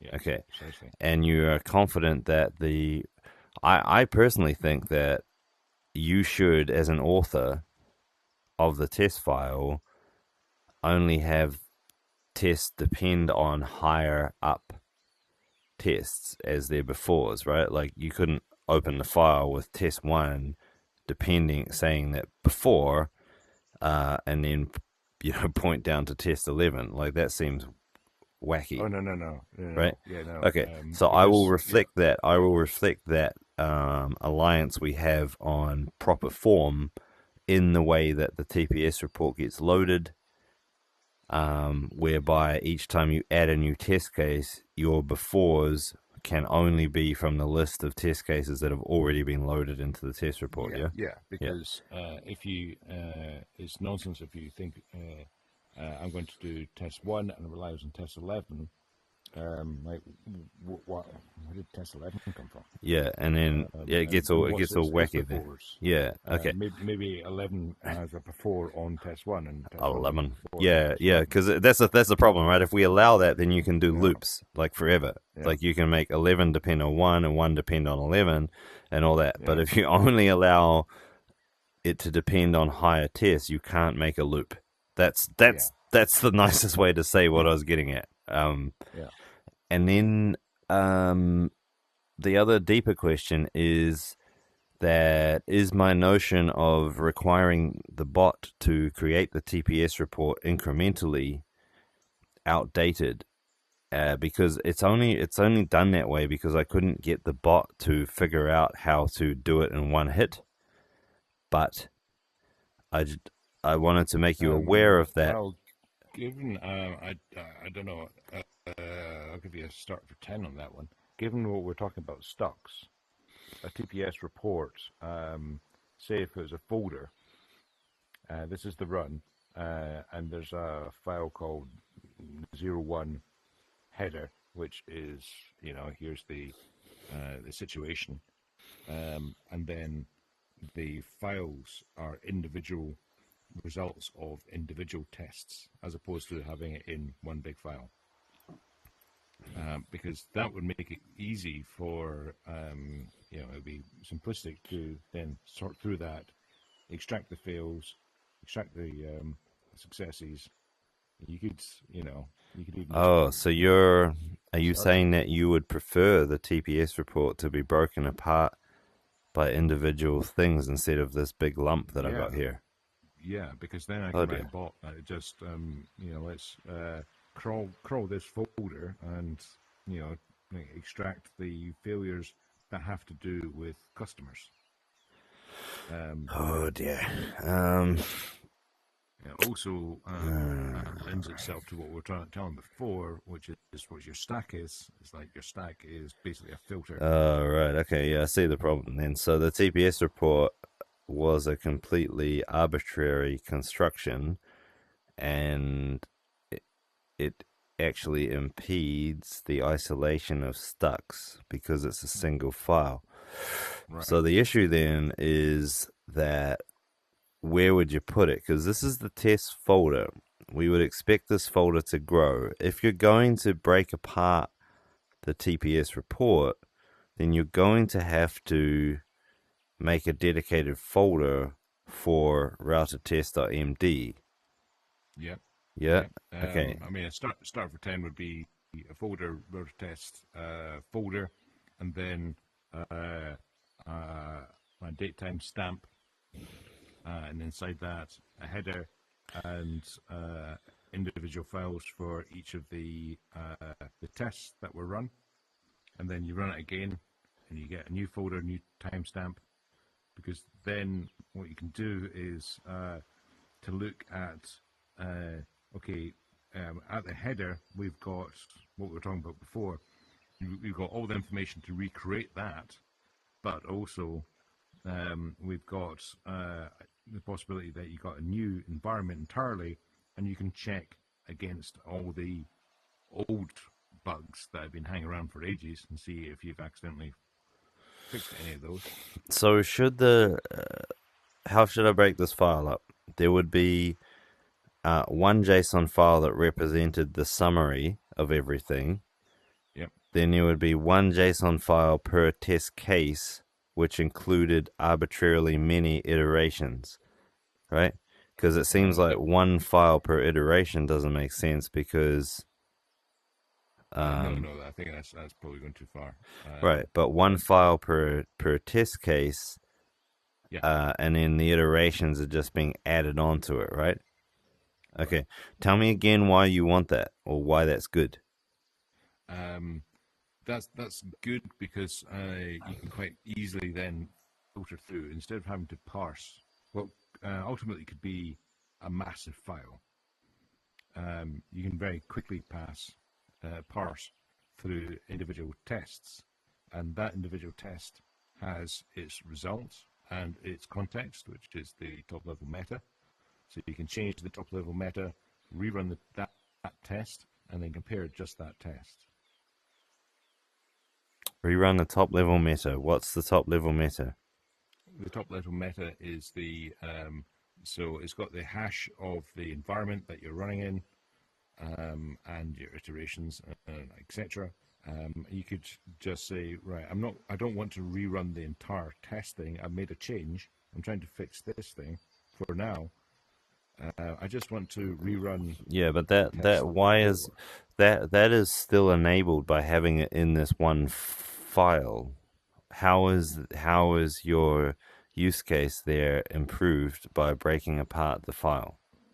By combining different runs on it. Combining So different say, runs. You mean like yeah, a run on a previous system state?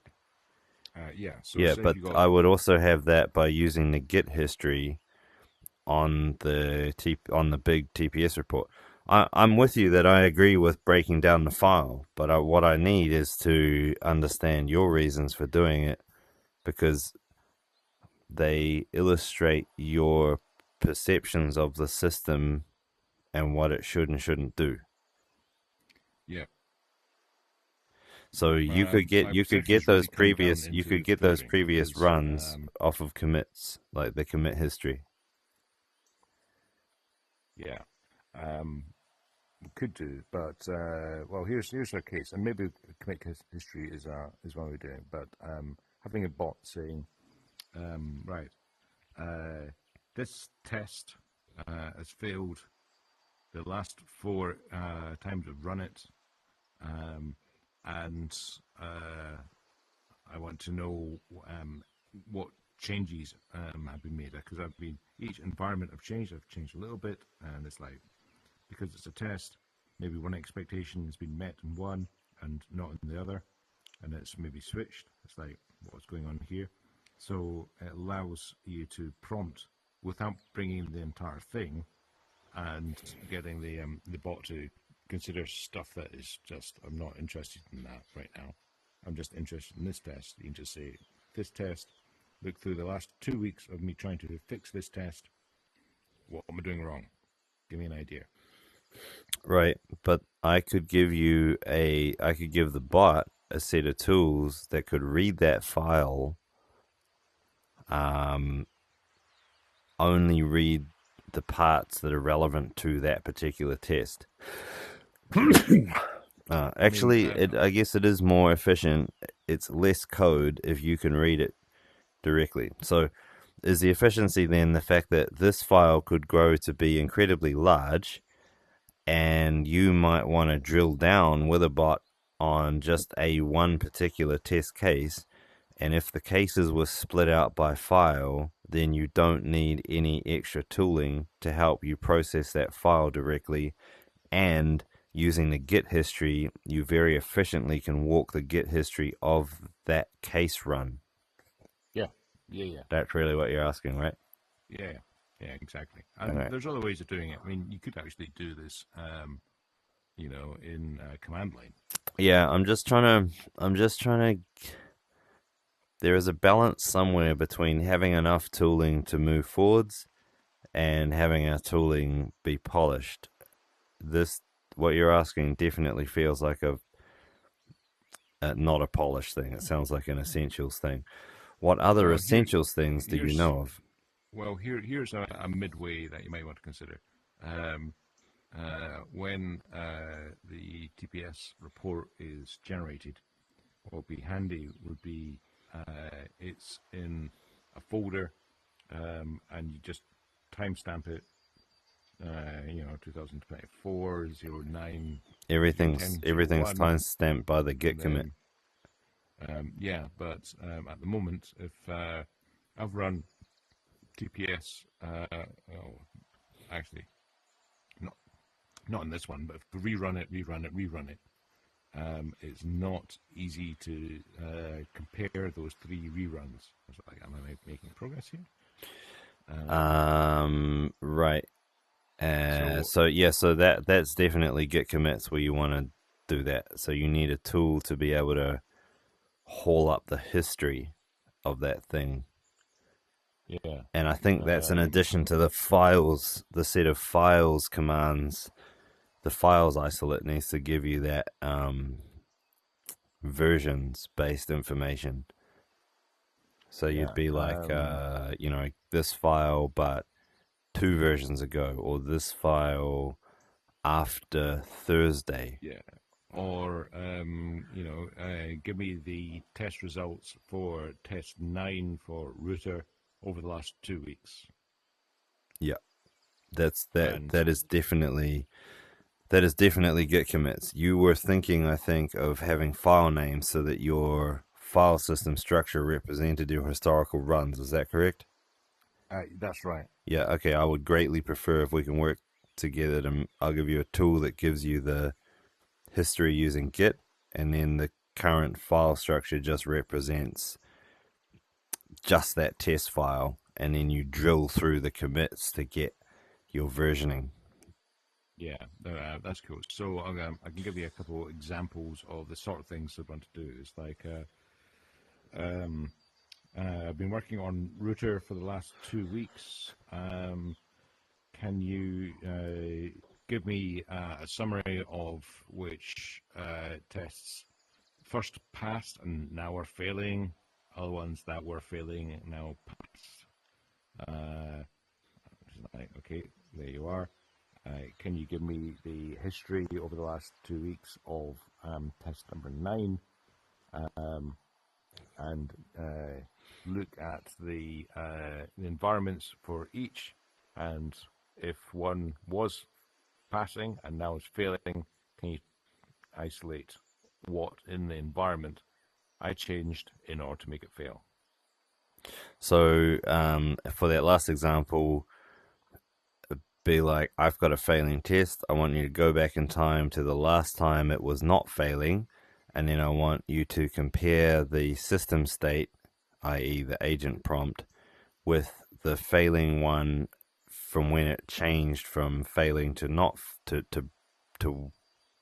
when it changed from working to failing, and you want to zero in on just those changes because that's clearly got something to do with it, right? Yeah, and then in the prompt, now not purposely caused that test to fail. It's like, in that prompt, give me a list of all the tests that passed because of that change that were previously failing. So you find the change that made you go from passing to failing, and then at that same iteration, in that same commit that caused that, you want to know what other tests went from failing to pass, so you can weigh up the net benefit overall of what that particular change was, right? Yeah, because then if you're talking to O1, in this case, it's going to be very good at that and saying, well, can you triangulate over the prompt? Yeah. What happened here? Why did one passing test fail and 3 failing tests pass? Okay. Yeah. So that would be very messy to do using the single JSON format. That would be very messy to do. So individual files, I should be able to make that change tomorrow for you. Just to be clear, you're not at the moment asking for the ability to start a test from a Git commit, right? Not yet, not yet. And you don't see that as terribly useful just yet, but maybe in the future it will be. It's coming down the pipeline. But, Okay. yeah. I can see that being useful primarily for a reproduction of production grade bugs where we're like running and it's like, this thing broke, and you're like, ooh. I have no idea, but I know that we can That's right. we can reproduce it from the production system, but I don't know much more than that. Exactly. Okay. I'm rewiring this plug, and my neighbor's lights have just gone off. It's like, what the fuck? Yeah. Would yeah. Okay, so split the TPS report out into a folder. In that case, it also makes sense to include all of the text from the test file test case. Oh, no, actually, no, it doesn't. It doesn't really matter. I could put it in there if you wanted.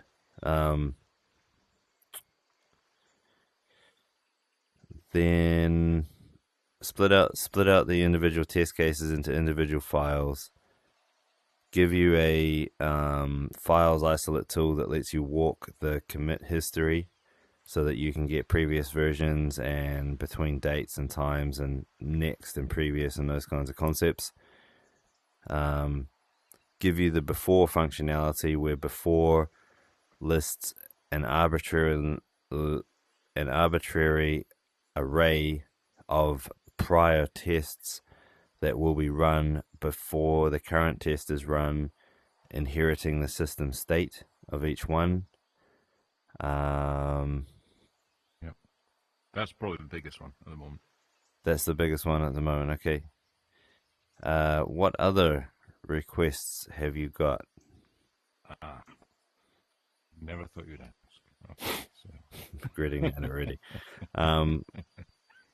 Look, it's quite late here, and I actually don't get to sleep in at all these days. Yeah. Okay, well, I'll just point out where I've stuck them. So. Okay. You want to grab the screen and show me some stuff? Yeah, and I'm not expecting any. No I'm ponies. going to do a better thing with this, but these are just like notes. So, yeah, I've called it oddness, and it's in bugs. That's it. All right, so that we would be looking to extract that out and put that into the stucks folder. Yep. As an individual stuck, right? Yeah. Okay. Exactly. Okay. Exactly. And some of them are requests. It's like requests are again stucks that simply don't exist. Like to restrict a bot to always look for a file relative to the folder. So what I've found is this / quite often I'm switching to a bot and then giving it a path of its target, and it thinks, oh, it's an agent. So anyway, Sorry? Yeah. So for example, user test file runner. So it moves to test file runner. User root runs router.test.md. Right. Now, if I was to, for example, instead of this, put a / there, it thinks, oh, you want to switch a bot. And he goes, that is not a bot. It's like, I'm not talking about bots. Right? Yeah, well, hang on. That means that we agreed that / was special. You're trying to use it for something else? No. I'm trying to make it, if it spots the / and this is prompting, by the way. This is not you. If it spots the / doesn't find an agent. Yeah. Goes to switchboard. Switchboard goes, I have no idea what he's talking about. Then Right. It assumes that the / is simply root of a file. So it's an example. That's prompting. Yeah, I don't get it. I don't get it. Well, okay, don't worry. All right, fine. Well, once the stream of actions is completed, output the final response. Yeah, you know about that one. History would be great to be able to just do it up arrow. Like an up arrow. You want an up arrow in the prompt. Yeah. That's Yep. the Yeah, that's last thing. easy. That's easy. Um, uh, uh, there's a bug. Asked such files to create a folder called Scott. In that folder, create a file called hammertest.md with the contents test. I got it got the location wrong. It should have ended up in tests. So that's compound. I think we talked about compound errors. I'm going to go through this real quick Yeah, so good. to respond to any of this. Request batching up raw prompts. A batch, brilliant. So it's like What? run these prompts. What? How? What? Batch file. Just it's like do this, do that, do that, do that, do that, and I'll go make a coffee. Because there's quite often I'm just typing in the same thing each time in order to get to a position, and then I'm kind of forking my thinking. So having a thing like batch run my batch dot batch or dot md, and it would take each line as a prompt, and we'll just do batch file. I don't think you want a file. I think you want, because that file doesn't mean anything, right? Like you're gonna run it again later. Yeah. You are. Well, yeah. Well, the only reason to do a batch file is to any repeatable stuff where you're having to type the same thing more than once. You should be automating it, or at least batching it. A batch file. Why is that not an agent, though? Because could it be an agent? You'd have to go right slash batch. Here's the batch file. Oh fuck, you're right. It's an agent. Okay. Very odd bug assertion error. I would expect that. I would expect that that is actually a macro, and I would expect to be able to blurt that out to router. And router would be like, oh, this looks like an orchestration job, calls in the orchestrator. The orchestrator would write that down as the plan or something like that, and then it would begin executing it. I think that's a vital piece of functionality that we need to add that thing there, because that's a natural thing to want to do. Like I find myself wanting that all the time. I'm like, okay, 01, give me some ideas. 40, summarize that. Files, write that to disk. Imagen, make an image from that, and then email bot, send that out. And I can say all that. I expect the bot to grab that and know what I mean and switch between all the agents, right? Yeah. It's like but that sort of leads to our deeper design goal where we want to have a single bot fronting the whole game and just doing that for us, right? Yeah. Yeah. Okay. Exactly. These are not prioritized. These are just All right.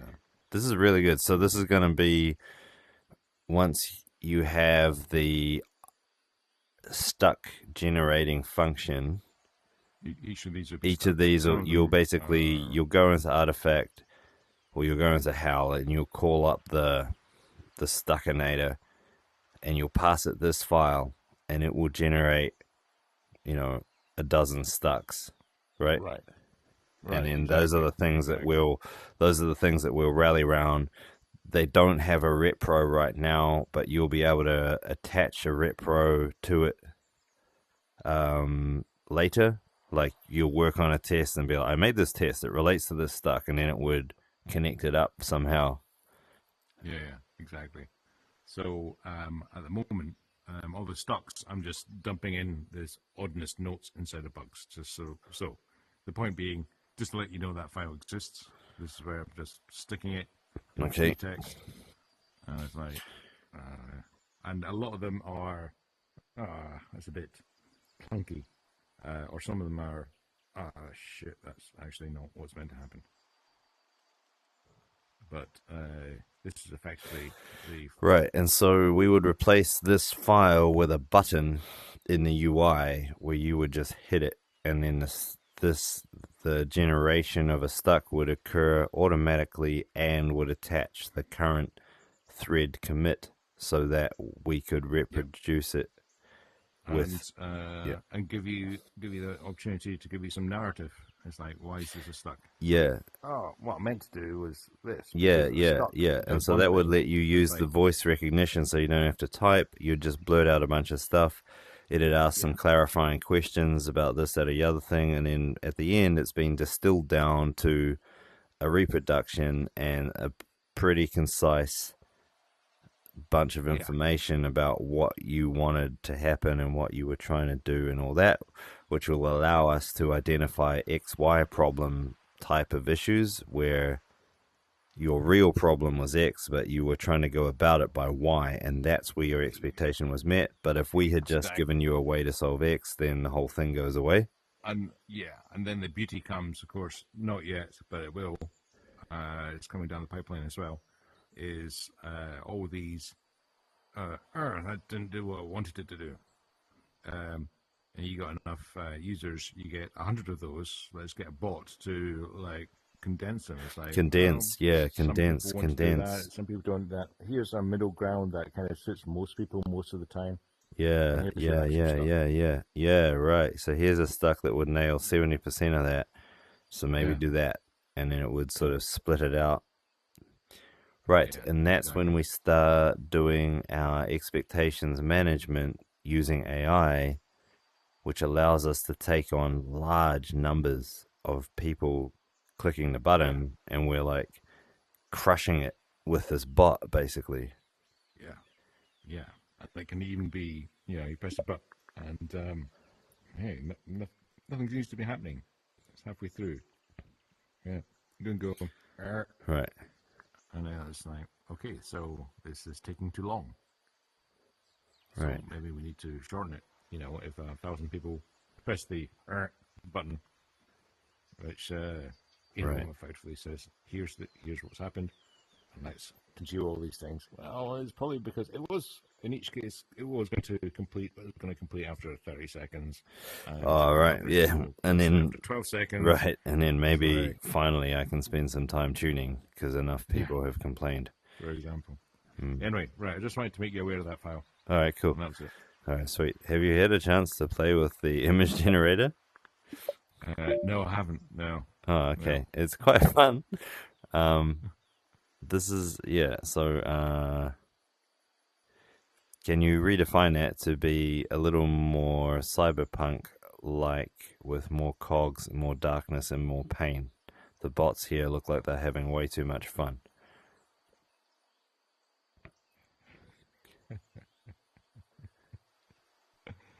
And so why this was interesting to me is first of all, now that we got Stux coming, we can now add some we can add images to the Stux Mm, automatically, which brings us mm. closer and closer to that NFT topic. Plus, we can auto generate images for agents, so we can start personifying the agents so they don't just look like this, this red circle. They actually have an avatar for who they are. Nice, Right. nice, So, nice, but nice. primarily, what this was exercise was about was being able to store and retrieve binary data, because I didn't have that. It was all text up till now. And Mm. so that was important to be able to put that in. And so now, See. So it doesn't right? matter if it's an image. No, it doesn't actually Like, matter two fucks if it's an image or not. What matters yeah. is that it's large binary data, and that it's being, Good recording, for example. Yeah. yeah, right? Because I'm like, we need to Yeah. get to the stage where we can drop it in. So the image was relatively irrelevant. The binary nature of it is what was critical. The second critical aspect of this exercise was the ability to switch renderers or widgets based on the file type. So you can see that, like, the displaying JSON displays it in this nice thing, with like code folding and these different tools, but displaying plain text shows it in the Markdown editor, for example. And then additionally, when you go into images, the image thing needs to switch to the image display thing. That is a bunch of dark box. Is that the one you just created? Yeah. That is dark. It's beautiful, isn't it? We like that one. Can you do it in the widescreen mode, please?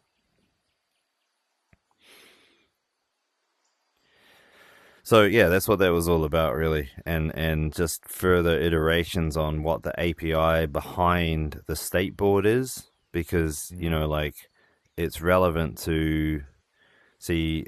Imogen here is trying to actually show the image on the Stateboard, and it's just simply I haven't hooked that part up yet. But the whole that feedback loop between an agent generating some data and then calling the Stateboard and manipulating what widgets and what order and what file loader show, that's the key thing. As well. Yeah, what to hide, that's the key thing.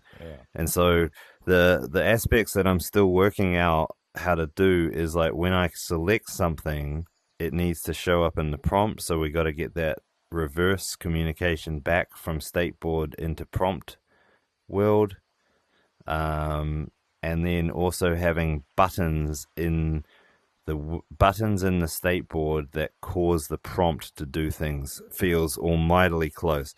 So that's what this has all been about: binary data, switching the widget display, and nudging closer to having the bot control the Stateboard. So yeah, that's brilliant, and that is getting very, very Palantir. It's getting close, man. It's getting close. Here is ooh. Oh, I see this scarier. Ooh. The stuck loop.